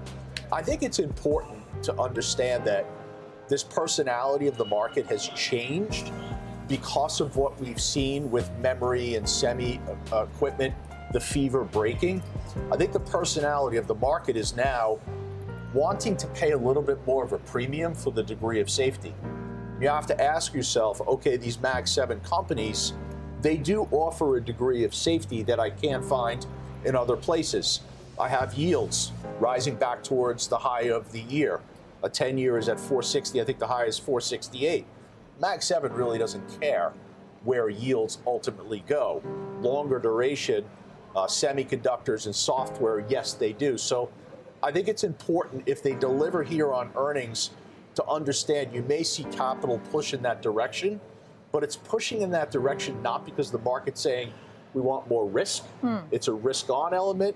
More, it's a degree of safety. Does that, Shannon, you think, kind of exemplify, in talking about the personality of the market, just the broadening trade? Is that a beneficiary of the AI pause? Do you get one or the other? Are they binary? Or do you see a world where they kind of all move up together, or the reverse? I think realistically, if you look at the companies that are doing well in many of the broader sectors, it's because of an anticipation of some relative AI benefit, even if it's, you know, in parallel or a kind of a second derivative. I think that there's also an interesting component that's happening where if you look at some of the quote unquote defensive industries, for instance, I think portfolio managers are looking at them as a potential barbell. I mean, if you look at healthcare, you can think about, that potentially being an offset to some of this tech volatility, but there's an opportunity in that from an AI standpoint as well. And so I think that investors are looking at whatever you want to call it, value or cyclicals or the broader trade. The thing that maybe is not getting as much attention as it deserves is that broadening is supported by a strong economy. And the economy has been quite resilient. You look at retail sales, you look at jobless claims, you look at, kind of this steady, low hiring, low firing environment. You look at the potential for a more, sustained de-escalation in the Middle East. That helps Japan, that helps Europe from an energy cost perspective. So I think that what's being lost here is that we're talking about it being very binary. It's tech or everything else. I think we've moved well past that narrative. And I think that people should be cognizant of the fact that in an environment where global growth remains, at or above trend, depending on the economy that you're looking at, plus this accelerant of CapEx and industrial impulse, that supports broadening your exposure. Weiss, do you think earnings, as we get further and deeper into earnings season, really helps support that as well? Because the last few weeks we've had a bit more of a vacuum as it pertains to the hyperscalers, and we've had a little bit of semiconductor reports, but do you think as the weeks go on and we start to hear concrete numbers, we start to hear commentary that could provide a level of support? Or do you think that the bar is really high this earnings season and it could actually be a detriment? Overall, the bar couldn't be higher this earnings season. I mean, I don't recall the bar being this high in terms of what analysts are forecasting for S&P earnings. And the pre-announcement period, aside from like an IBM, has been very, very light, as it has been the last few years. So that's a good point. Yeah. So I think so it's going to go by sector. It's going to go by S&P sector rather than overall, and when it ultimately washes out. So, but to your point, Jen, last couple of Augusts have been tough. So I think, going back to what I said before, I think you can drive yourself crazy trying to trade earnings seasons, any particular earnings season. So I don't know how you get in front of it. What do? Do you sell? Do you sell because you're worried, only to be surprised by a better than expected quarter or a quarter in line, or for the stock to recover shortly thereafter? It's the best thing to do. Well, if you have conviction in the companies you own, you stay in those companies. Now, if you think there's reason to be concerned, and most of these positions, particularly in semis, even though they're making lower highs, everybody still, I would say everybody, people that were in early have still made a lot of money. And I'd suggest, as I see in my own portfolio, that they could be outsized positions relative to what your normal risk management is. There I pare back, and that's just simple portfolio management. So my point is, I don't think you abandon what your portfolio management strategy is just because of all the heightened issues that we're seeing for this quarter. Which could be what some of the recent sell-off is akin to as well. Just this idea of portfolio management and some of these names becoming outsized comes back parts of the portfolio. Is the stock performance, has the stock performance peaked?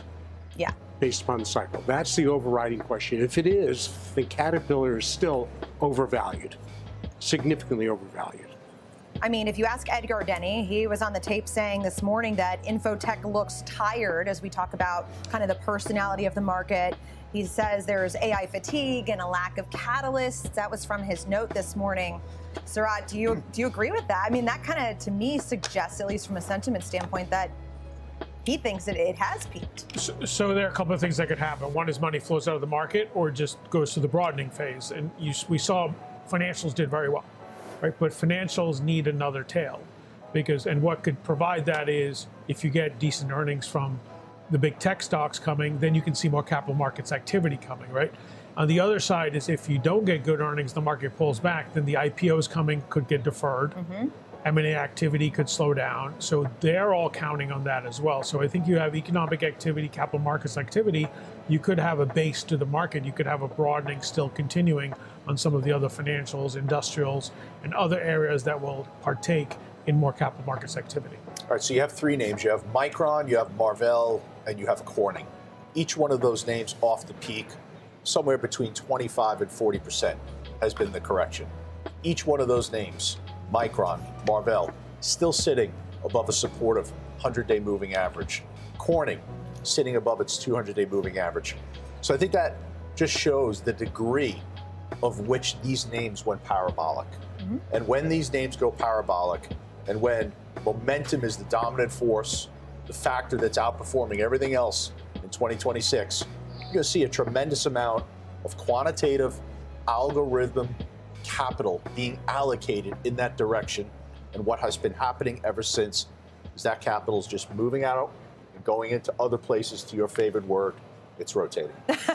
Well, the momentum factor itself has erased the gain since the end of April.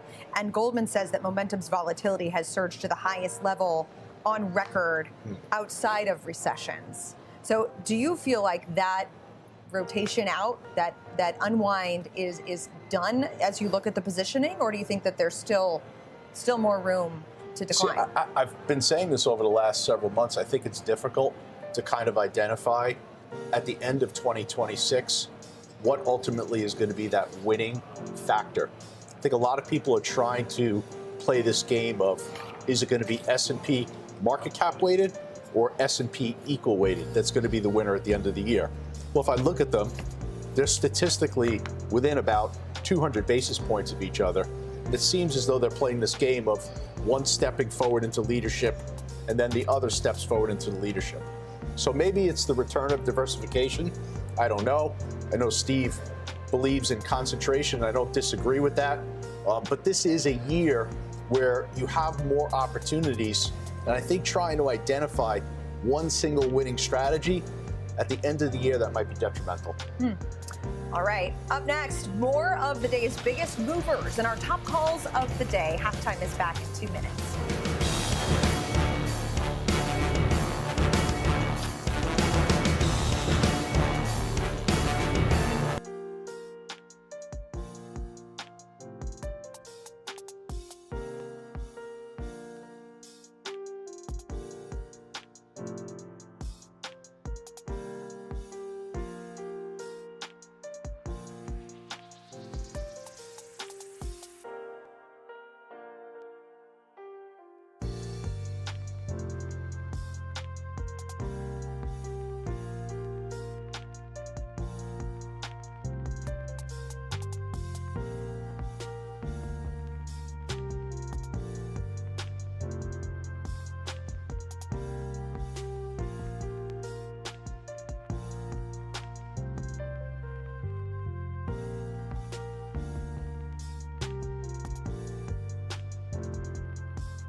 Welcome back. Let's get some stocks on the move today. Bristol Myers buying NVIDIA's latest AI computing system for drug research. So, right, you own both of these. It was kind of speaking also to what Shannon was talking about with regard to the broadening of the AI trade to other sectors as well. I think you're going to see more and more companies do this, especially in healthcare. We know Thermo Fisher does this. We know other companies are doing it in healthcare. This is one of the best ways to be more efficient. You have raw computing power, you have all this data, and you have scientists who can use it. So I think this is really helpful, and one of our big themes on the healthcare sector is the efficiency and the ability to get products faster to market. Yeah, Bristol Myers shares not moving too much, down about 0.2%, but definitely one to watch for further implementation. Boeing CEO Kelly Ortberg telling CNBC that the company will need, quote, a couple more years to repair its finances before launching a new commercial jet. Joe, this is one you own. Yeah, down 1.8%. So let me be clear. The reason that we have this position in the ETF is solely based on momentum. It was a position that we established at the end of April at 229. That momentum, if I'm going to use a green light, yellow light, red light type of signal, it's definitely solidly yellow, teetering on being red right now. So I can't sit here and advocate for some fundamental story that really wasn't the reasoning behind us taking the position. It was based upon momentum. Maybe you get a restart after earnings, which I think are July 28th. I'm not sure there, but right now it doesn't categorize itself as a momentum. Yeah, down about 3.2% year to date. Lockheed Martin planning a new bargain rate Patriot missile to replenish low stockpiles.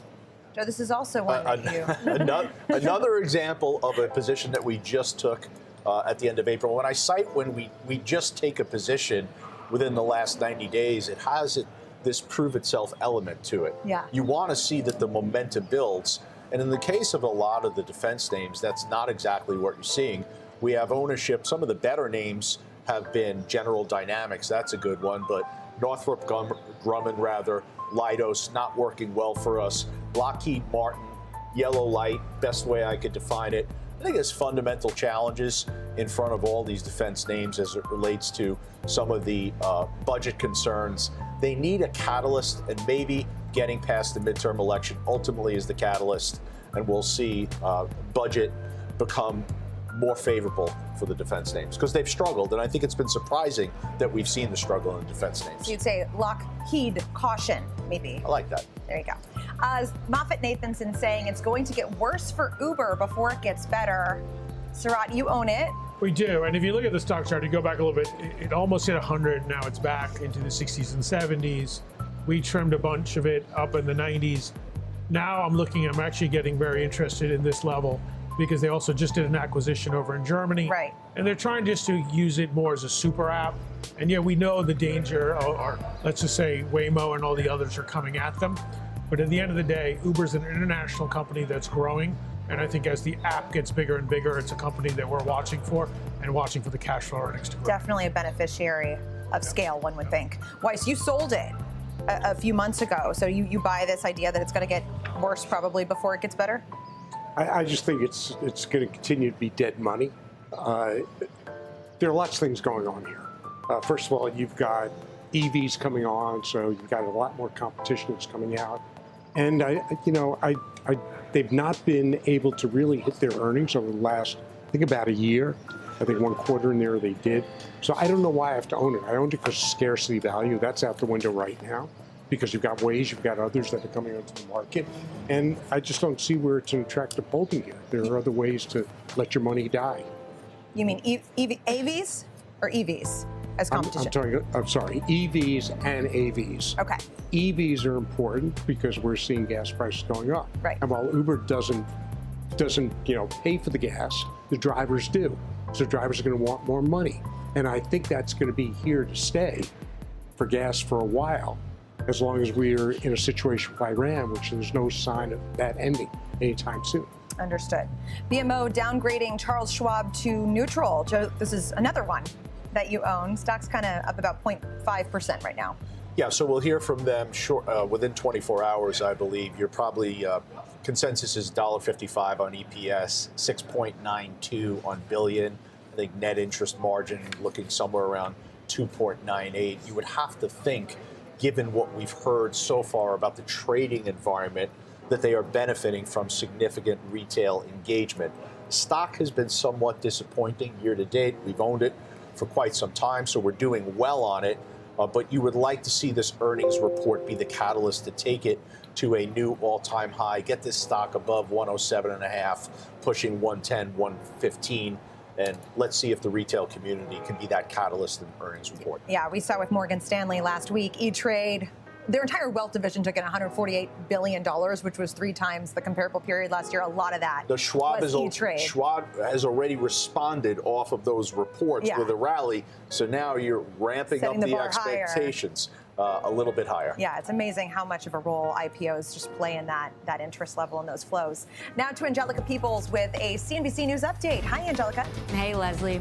3 people suffered minor injuries after a man described by authorities as an anti-ICE activist set off fireworks outside an immigration court building in Lower Manhattan. Law enforcement told MS Now that the suspect had 2 airsoft rifles and poured accelerant on the fireworks. That suspect was arrested, and the FBI and NYPD are investigating. Multiple UK officials leaving government following Andy Burnham swearing in as Prime Minister as the country welcomes in a new cabinet. The Deputy Prime Minister and Justice Minister David Lammy and Finance Minister Rachel Reeves announcing their departures this morning. The BBC reporting the UK's Attorney General, Science and Technology Secretary and Welsh Secretary are all leaving as well. And the DOJ announced it seized more than 1,000 domains that engage in unauthorized streaming of the World Cup finals matches, which are protected under U.S. copyright law in the form of real-time streams. The investigation involved U.S. agencies working alongside FIFA, media companies, and law enforcement partners in several countries. A lot of people wanted to watch that game, huh? Leslie, back over to you. Absolutely, Angelica. Thank you. Straight ahead is your ETF Edge. We are back after this.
Hello, everybody. We're back on Halftime Report. I'm Contessa Brewer with the ETF Edge.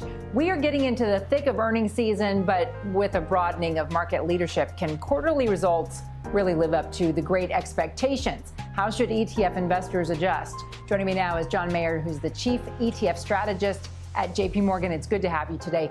We have seen some earnings upside surprises. However, expectations were particularly lofty. So how are you thinking about the rest of earnings season based on what we've seen so far? Yeah, thanks for having me, first of all. Earnings season so far has been very strong, but just a small defined number of companies have reported, about 50 companies.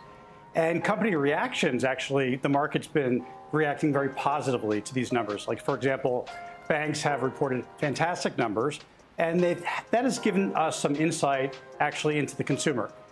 From various different banks, ours included, the consumer seems to be rather resilient, and you're seeing that across the board. Also, capital market activity is increasing, and that's really helping bank earnings. Now, looking to some of the other companies that are going to be reporting over the next several weeks, we're expecting a fairly strong earnings season. So far, you've seen 20% year-over-year returns. Excuse me, EPS. That's the second quarter of 20% or more. That's pretty incredible. And when you see 88% of the companies that have reported so far in the S&P have beat expectations, many of them by double digits, it really is setting the stage. That's according to FactSet, setting the stage here for remarkable performance. So when you're looking for opportunities in ETFs, which sectors do you think have the most opportunity to outperform?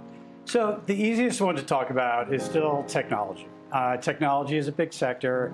Also, technology has a lot of different parts.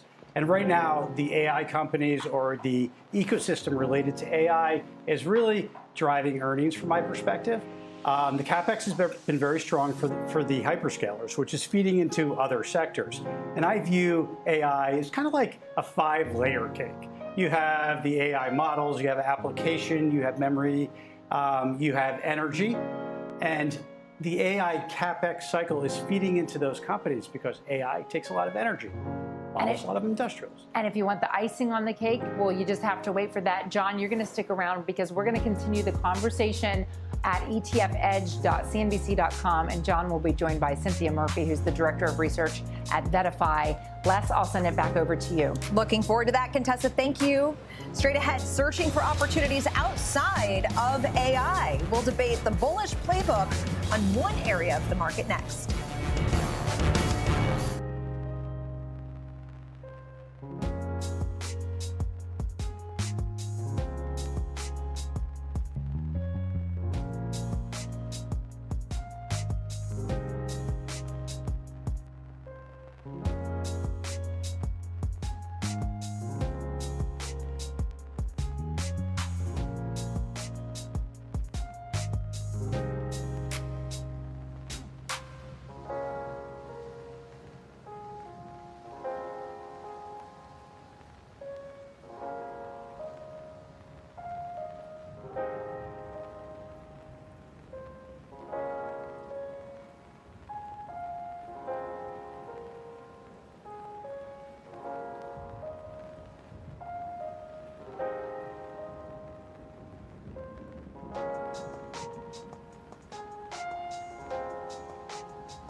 Elevated tech volatility, we talked about it earlier in the hour, has some investors looking for opportunities outside of the AI theme. And Goldman Sachs has a number of ideas focused around the consumer and in particular consumer experience.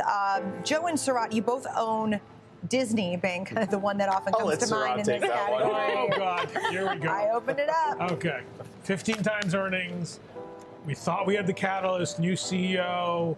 You know, you get streaming making money. But right now, there's really nothing they can do other than show earnings growth, which they need to do at 15 times earnings. If you can get 8 to 10% plus a couple of percent dividend, that's a stock you're gonna want to own. I mean, historically traded at over 20 times earnings. The issue is, you know, you've got the streaming assets, but then you've got ESPN, and then you've got the theme parks. And I think it's very hard for investors to put a valuation on all three. So I think at some point, given what you're seeing in this whole world, with NBC now spinning off, you're going to see some consolidation. I don't know which way it's going to go, but it could be theme parks, could be streaming, it could be a lot more, because these are now companies with a lot of cash and actually have started growing again. The market just doesn't care. They're looking elsewhere. And I think at some point you will get rewarded. Is it consolidation or is it separation? Well, it'll be separation and then consolidation. Right. And probably go back to pure plays as opposed to what can I do as the conglomerate discount. So we took up this conversation last week, Scott, Jimmy, and I. I don't know if you read the note that was suggesting they abandon streaming and focus just on content alone.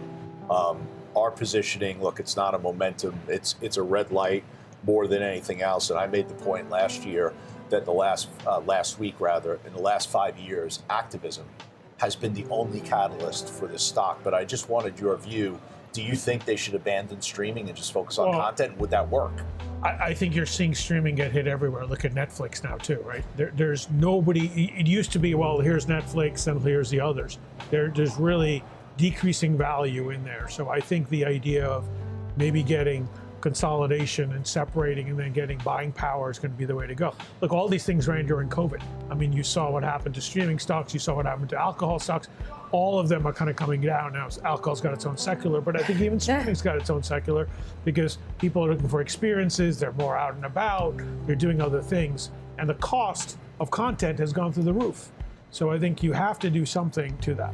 Yeah, you see just kind of like experiences. You see, concert tickets, people wanting to be there, people wanting to be at sporting events, World traveling. Cup. Right. It's less time at home, more time out in the real world. And I think, to the point about, just in general, content being king. It's like that content, it also is in many cases focused on live, right? Like the replay of live content is actually really part of it. Yeah. Weiss, you mentioned gas prices earlier. Does it surprise you that people are still spending $10,000 on World Cup tickets and doing all of these experiences while gas prices are so high?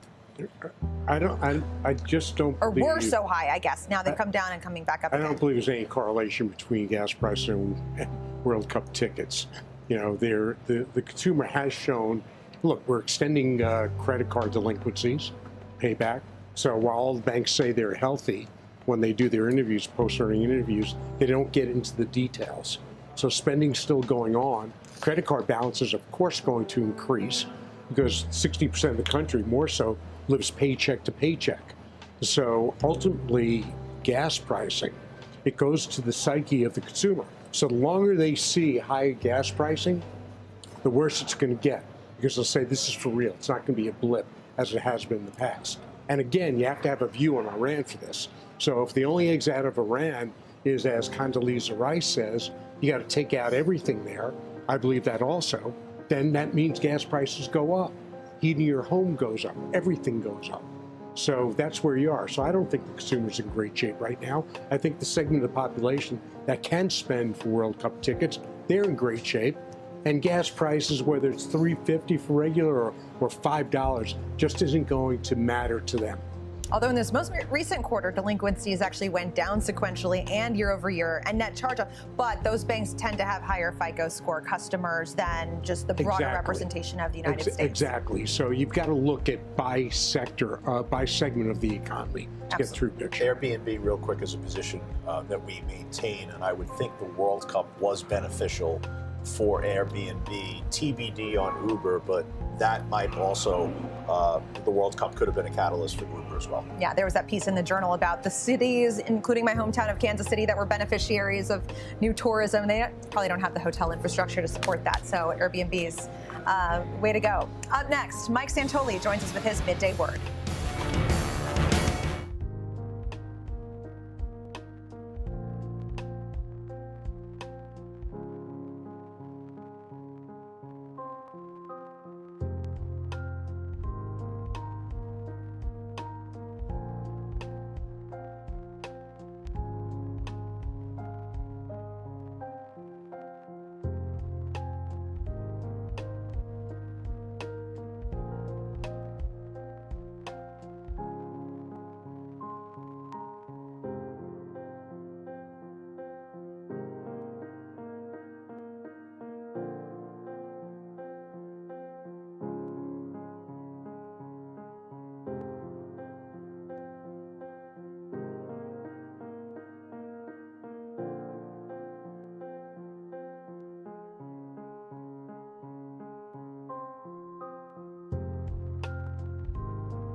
Welcome back. We are back on halftime. Senior markets commentator and overtime co-anchor Mike Santoli joins us with his midday word. Hi, Mike. Hey, Leslie. Yeah, I don't know if today's action so far is really going to settle any of the big debates.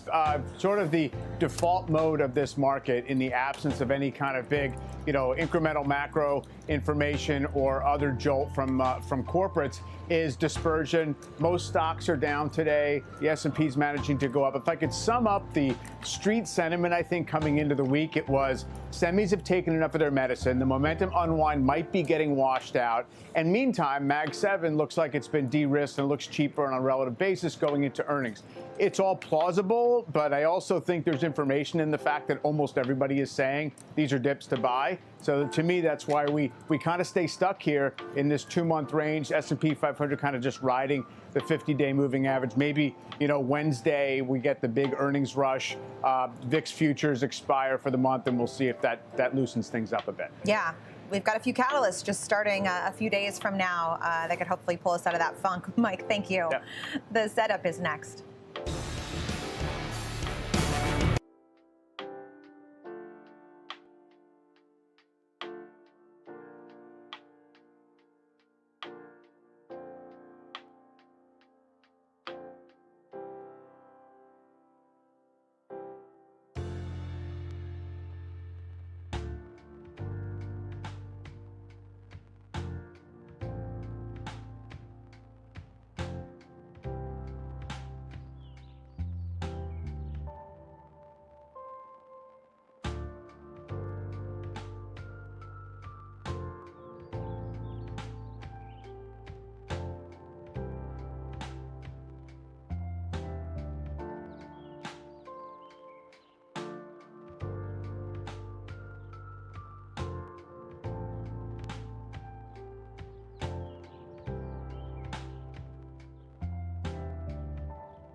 Welcome back. Let's get to the setup on some key committee names reporting this week. First up, GE Vernova, which is reporting Wednesday before the bell. Weiss, you own this one, up about 8.3% over the last 3 months. Yeah, so unfortunately, it's not one of my bigger positions, but because it's been pretty well. Look, I mean, this stock, as well as the others, well, it's VRT or FTAI, they definitely trade quarter to quarter. So as long as you don't, and the quarter should be fine. I mean, their backlog was significant. They can't fill all the orders they have. So where would the pressure points be on it? Pressure points would be if they had to add costs, which would hit the quarter, something like that, something unforeseen on the cost side, not in the order side. So I think the quarter should be okay. However, I don't think anybody here at the desk knows what the whisper numbers are these days on their highly volatile stock.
Hey, Mom, now that I have an after-school job, I think I want to buy a drum kit. Okay, Rockstar. Let's look at your account. When kids start making money, Chase has easy-to-use tools and expert bankers to help them learn how to manage it.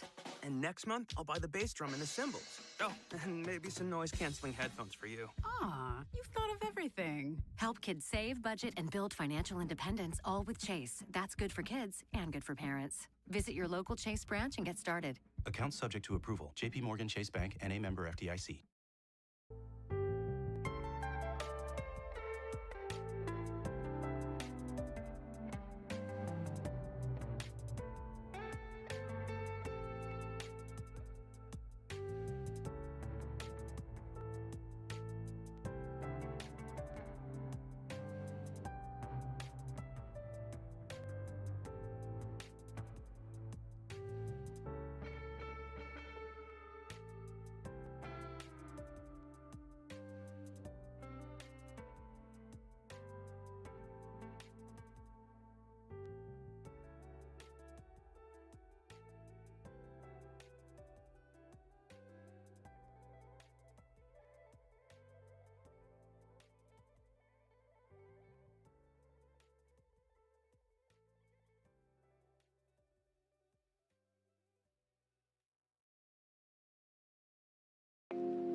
Discovery Houston, press to ATO.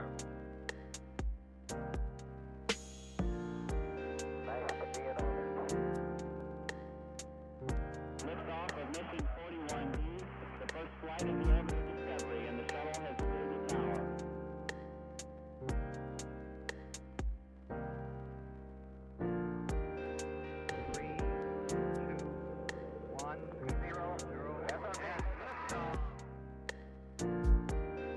Discovery, go and throttle up.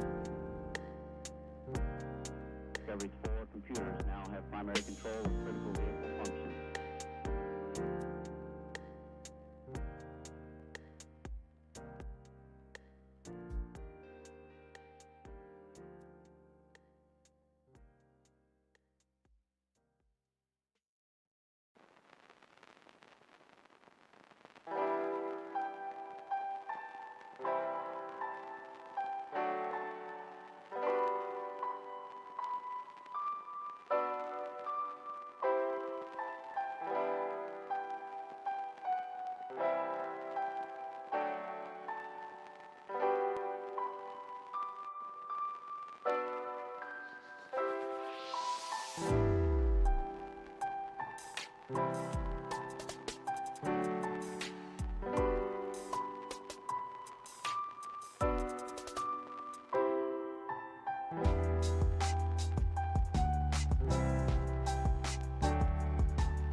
Hey, it's Ryan Beatty. Check out my new music video, Secret Language, on YouTube.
Enjoy more ways to save at Kroger, like low prices in every aisle. And you can clip and save more with digital coupons in the Kroger app. Plus, you can earn fuel points to save up to $1 per gallon at the pump. So it's always easy to save big. Kroger, fresh for everyone. Savings may vary by state. Fuel restrictions apply. See site for details. Save big on your favorites with the Buy 5 or More, Save $1 each sale. Simply buy 5 or more participating items and save $1 each with your card. Kroger, fresh for everyone. Liftoff of mission 41B, the first flight of the Orbital Discovery, and the shuttle has cleared the tower.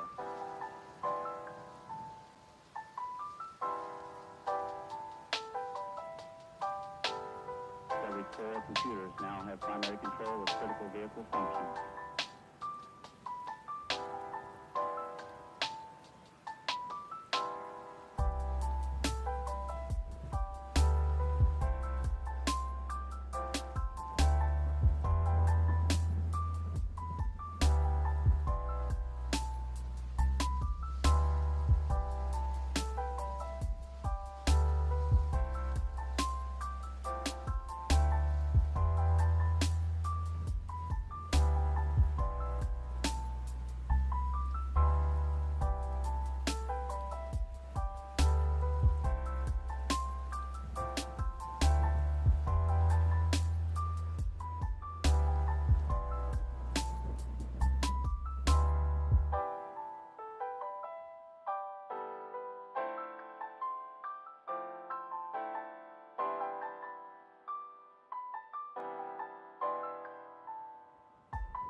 Watch hit movies and TV shows on YouTube. I am the vampire Lestat. I'm a rock star now. Try AMC Plus free for 7 days on YouTube and dive into the latest releases.